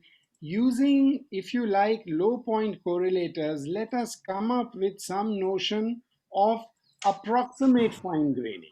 You know, that is to say, there is an approximate notion of locality which comes with Yeah, a that's what I would say. point correlator.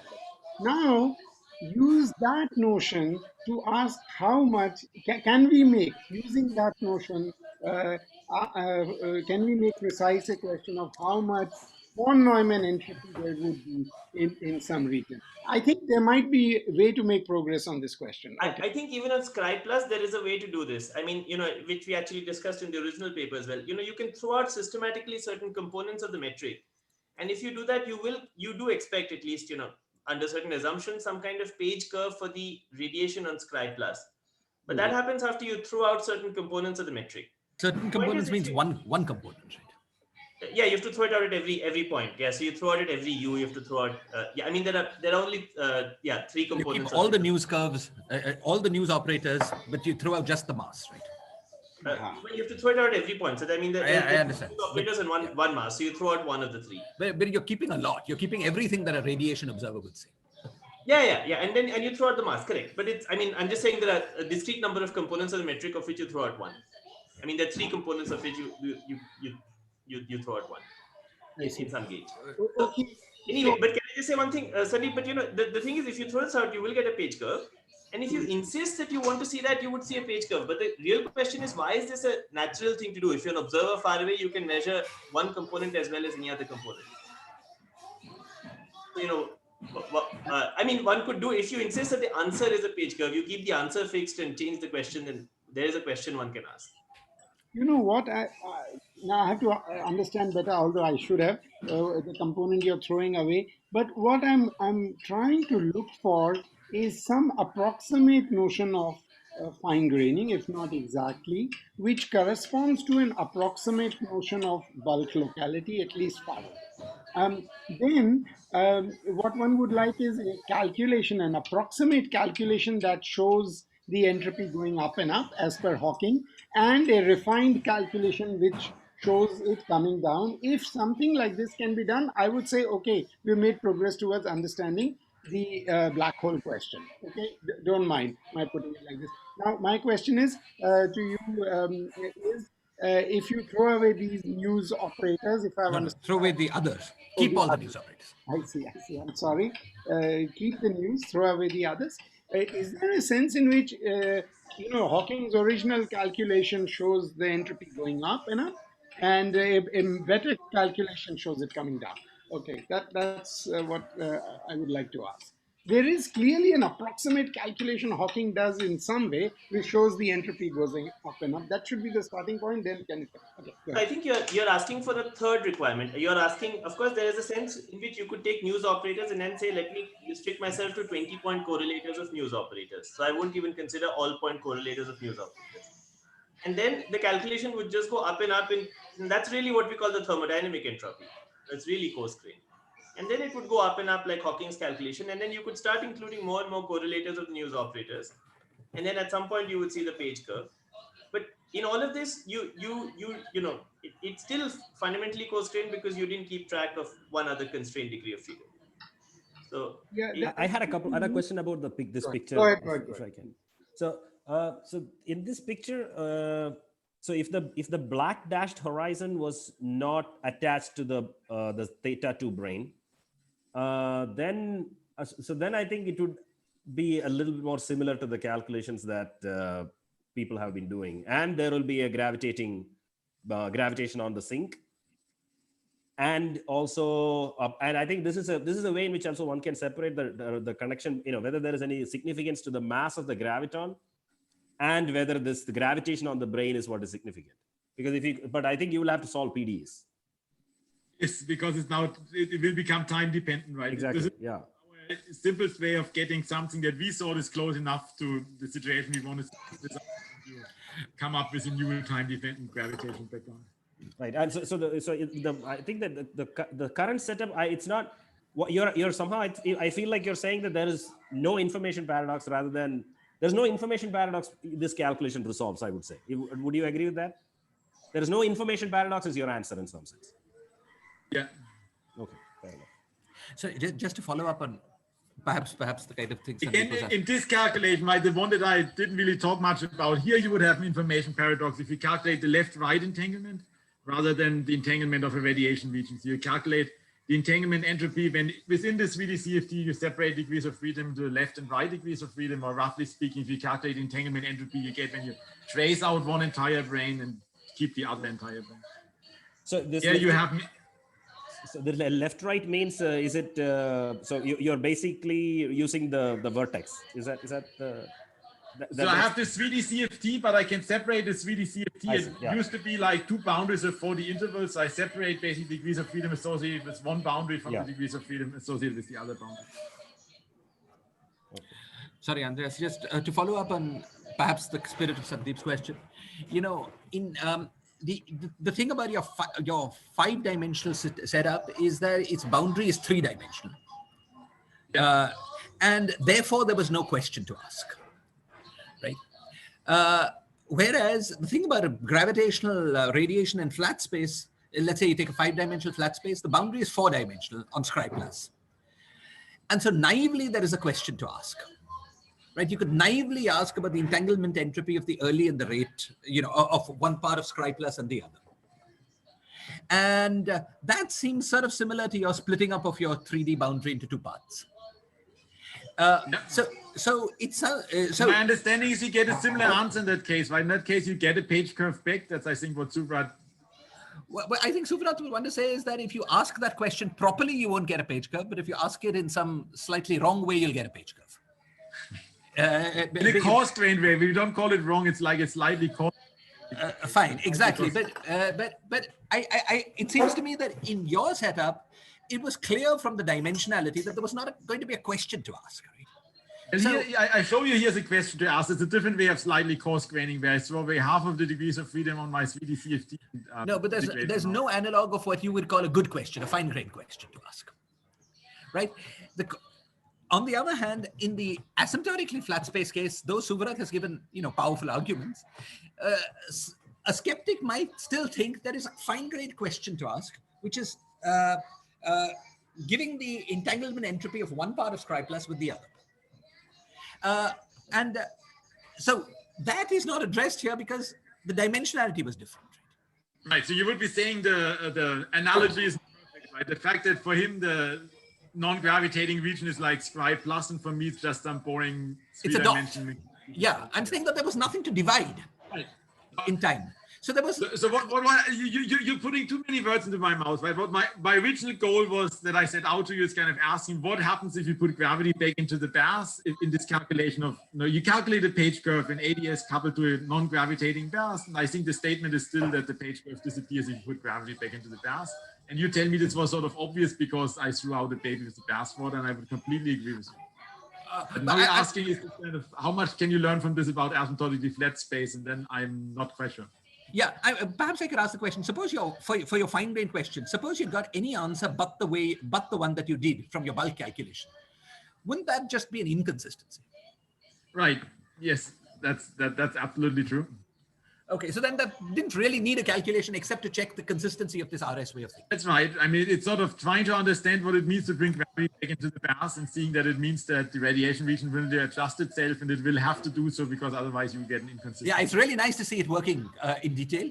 But I'm saying that in our paper, if you look at when we actually calculate things, right, getting this S equals to 0, which I made a bigger deal about in this talk, that's sort of like a very short calculation where you just say, well, that's the answer because what else could it be? The interesting calculation in our paper where we actually do work is getting the page curve for this kind of more coarse-grained question where we calculate left, And right, what is the lesson from, what is your takeaway lesson from this more complicated calculation? This is a beautiful calculation because it kind of has a lot of interesting structures. Things depend on the angle, but I'm not quite sure what the takeaway lesson is. I thought the takeaway lesson from the other part was more obvious, that putting gravity back into the basket gets rid of the page curve. So can I propose a takeaway lesson which might be happy, which Shiraz might be? I think actually Andrea said this. I think one takeaway lesson from this is that the page curve always answers a non-gravitational question. In that, in this last slide that Andreas had, where we do see a page curve, it's kind of a place where, we're asking a question on the red dot where we switched off gravity. So here and in the page curve computations that people have done, and also in this other Scri+ thing where you throw out, the component of the metric that imposes the Gauss law, you're kind of consistently asking a non-gravitational question. So one slogan, I mean, I'm not saying this project slows it, but one possible slogan, maybe it's too ambitious, might be to say that the page curve is kind of inherently asking and answering a non-gravitational question, which may be a slogan one could put to this last slide as well. Which is a very nice, it's a very beautiful page curve, as Andrea said. But it's kind of a curve where, we ask a question about the two parts of the red dot which are not gravitating. I see. And you say I don't know if Andreas agrees with that. Sorry, yeah. I agree with that. Yeah, no, I rarely disagree with you. You just always say it much better than I do. I see. And you say that you're saying it's like a non-gravitational question on Scri+ because the constraint equation is being, the quantity that appears in the constraint equation is not being considered. Exactly. So you're kind of choosing to throw away information about the Gauss law. Exactly. And here as well, in this case also you see a page curve. So if you try and ask a gravitational question, it's hard to get a page curve, but you somehow find a way to get rid of gravity and then you see a page curve. Yeah, but I might have thought, naively, you might have thought you could reach another conclusion, which is once you take this 3-dimensional boundary and make it a small 4-dimensional region and start dividing it up, you do see a page curve, right? So you might have thought that the analog of that in flat space would be you take Scri+ and start dividing it up and you will see a page curve. That might have been another natural analogy lesson. But you divide it up in a non-gravitational region, no?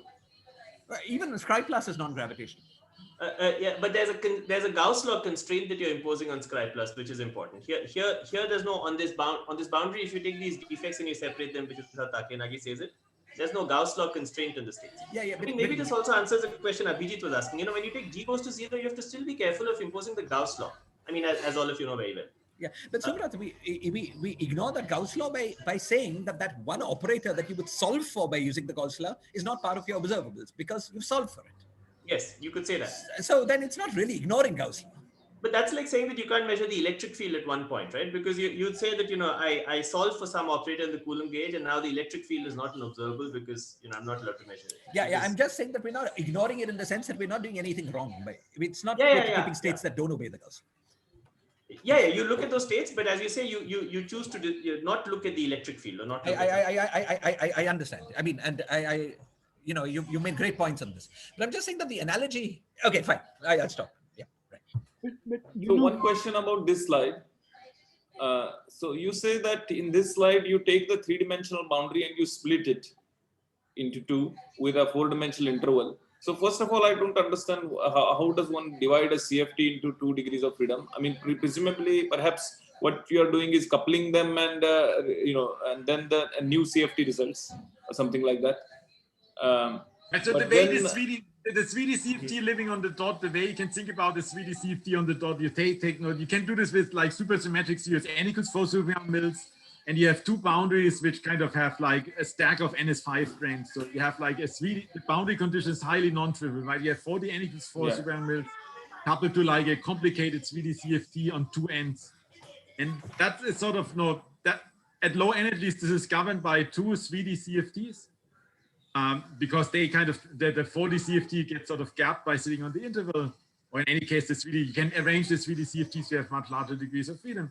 But you can still separate now spatially, like you would always do in a CFT. You say, let me calculate an entanglement entropy where I define like a separating surface that separates the left defect from the right defect.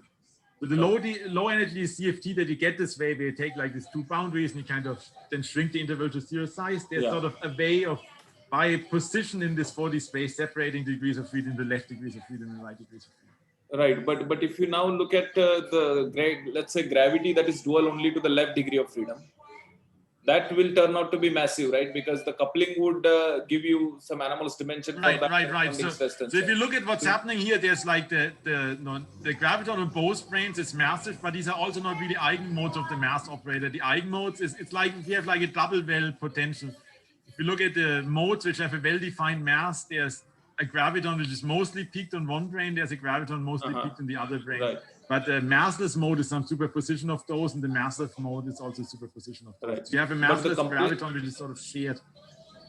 But the issue that was present in the previous computation will be there in that the Hawking radiation is happening on in a massive gravity theory, right? Yes.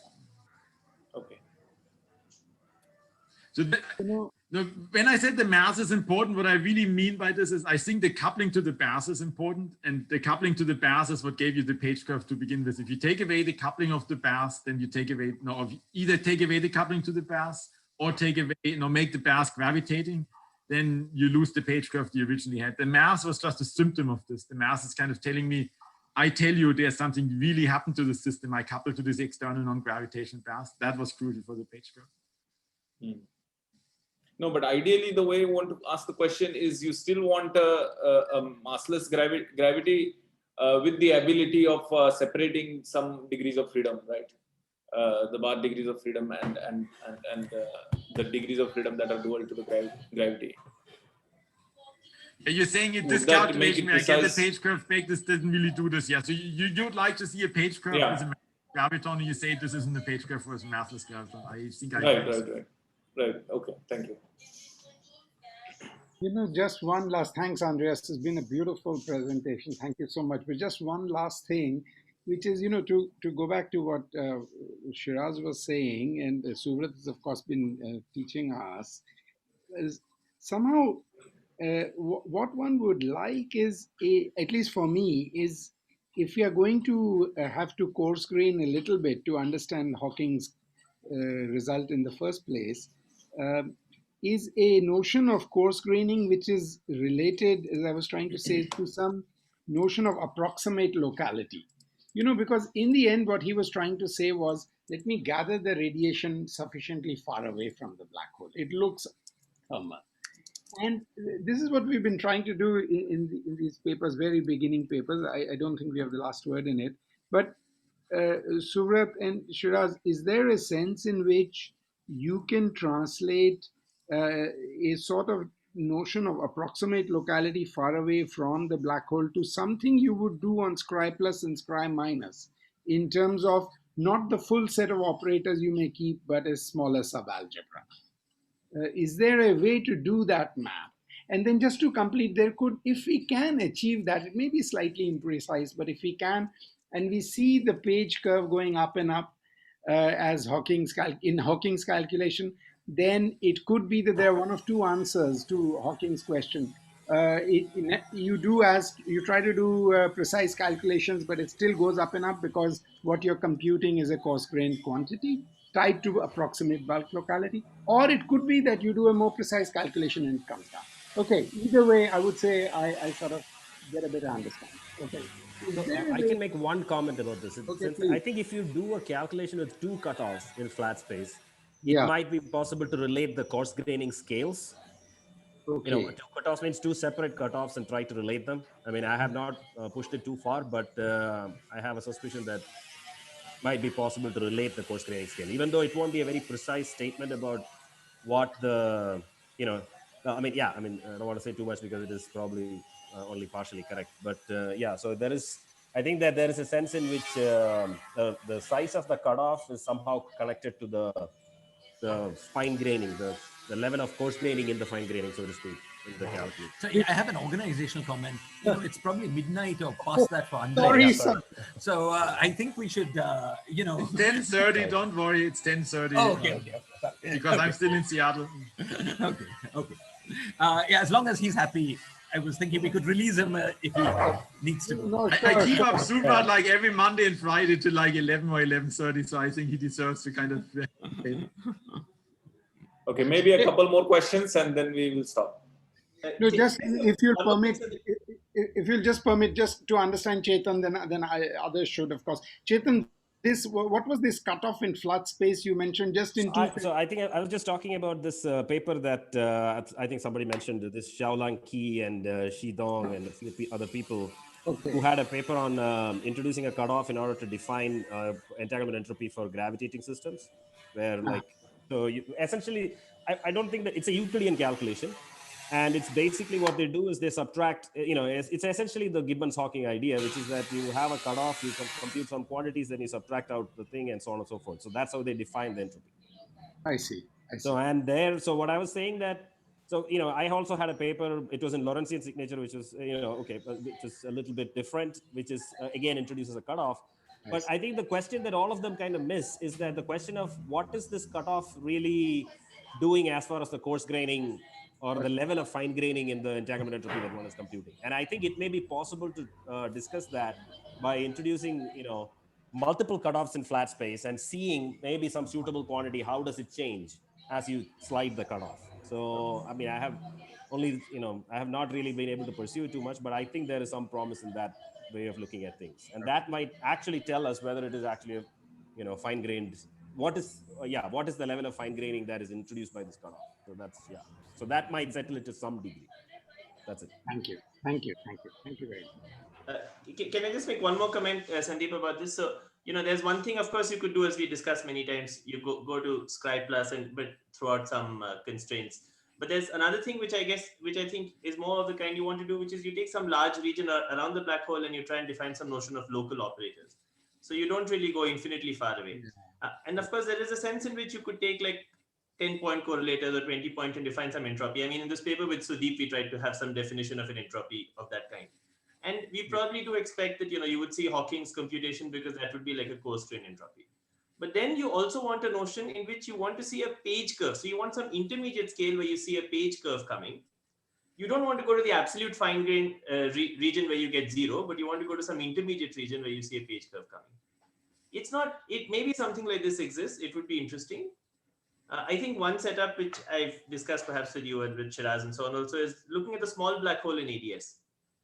For a small black hole in ADS, clearly the boundary theory is just always in a pure state, right? Which is what we have here. So if you compute the fine grain entropy of the full boundary, you always get 0. If you compute a coarse grain entropy, clearly there's a sense in which, there's a quark gluon plasma which is formed and it thermalizes. But what you want is you want some intermediate region which is not going to give you 0, but which is going to give you a page curve. So you want some set of operators there. And that might be a more precise setup in which one could ask how that happens. And let me just say there's the following complication in doing this. Now, I'm not saying you should do it. The complication is as follows. If you take a lump of coal, you could have said the same thing, right? You could have taken a lump of coal in ADS and let it evaporate. And you could have said, if I take coarse grain, it looks like the second law holds and entropy increases. And if I take fine grain, it's always 0. But for a lump of coal, there's a sense in which you can increase the fine grain notion of your entropy, like make it more and more fine grain. And you can keep S constant and change the gravitational coupling. So there's a sense in which you can switch off gravitational effects while keeping the entropy of the lump of coal constant. And there is no such limit for a black hole. If you try and make, and there's no sense in which you can make gravity, because the entropy has a factor of 1 over g Newton sitting there. So as you try and take, g Newton to 0, the entropy goes to infinity. So there is a sense in which black holes are kind of different. I'm not saying this is an insuperable obstacle, but there is. I'll just take one comment there. It's that, so for instance, you just mentioned small black holes, right? So there are these papers by Berenstein and Hanada and people where they talk about small black holes in terms of submatrix deconfinement. So, and then you do have that parameter that you're talking about, which is m by n. That extra one parameter that you need is m by n. N is the rank of the gauge group, is it? And M is the rank of the submatrix. So, but it's not, I want to say that it is, again, that's many of those things are not completely watertight. People are not completely happy, but at least schematically, there is a way out. That's all I'm saying. Yeah. No, I'm in touch with Hanada. They're trying to simulate some of these notions of target space entanglement reformulated, partly with a view towards testing some of these things in terms of what does it translate to sometimes in a fine-grained notion in terms of subalgebras. Okay, anyway, but thanks for that comment. Yeah.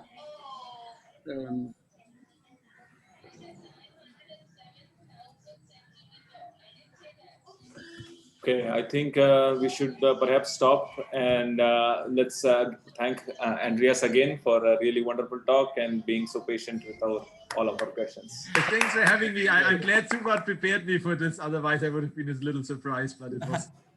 Thank you very much, Andreas. Sorry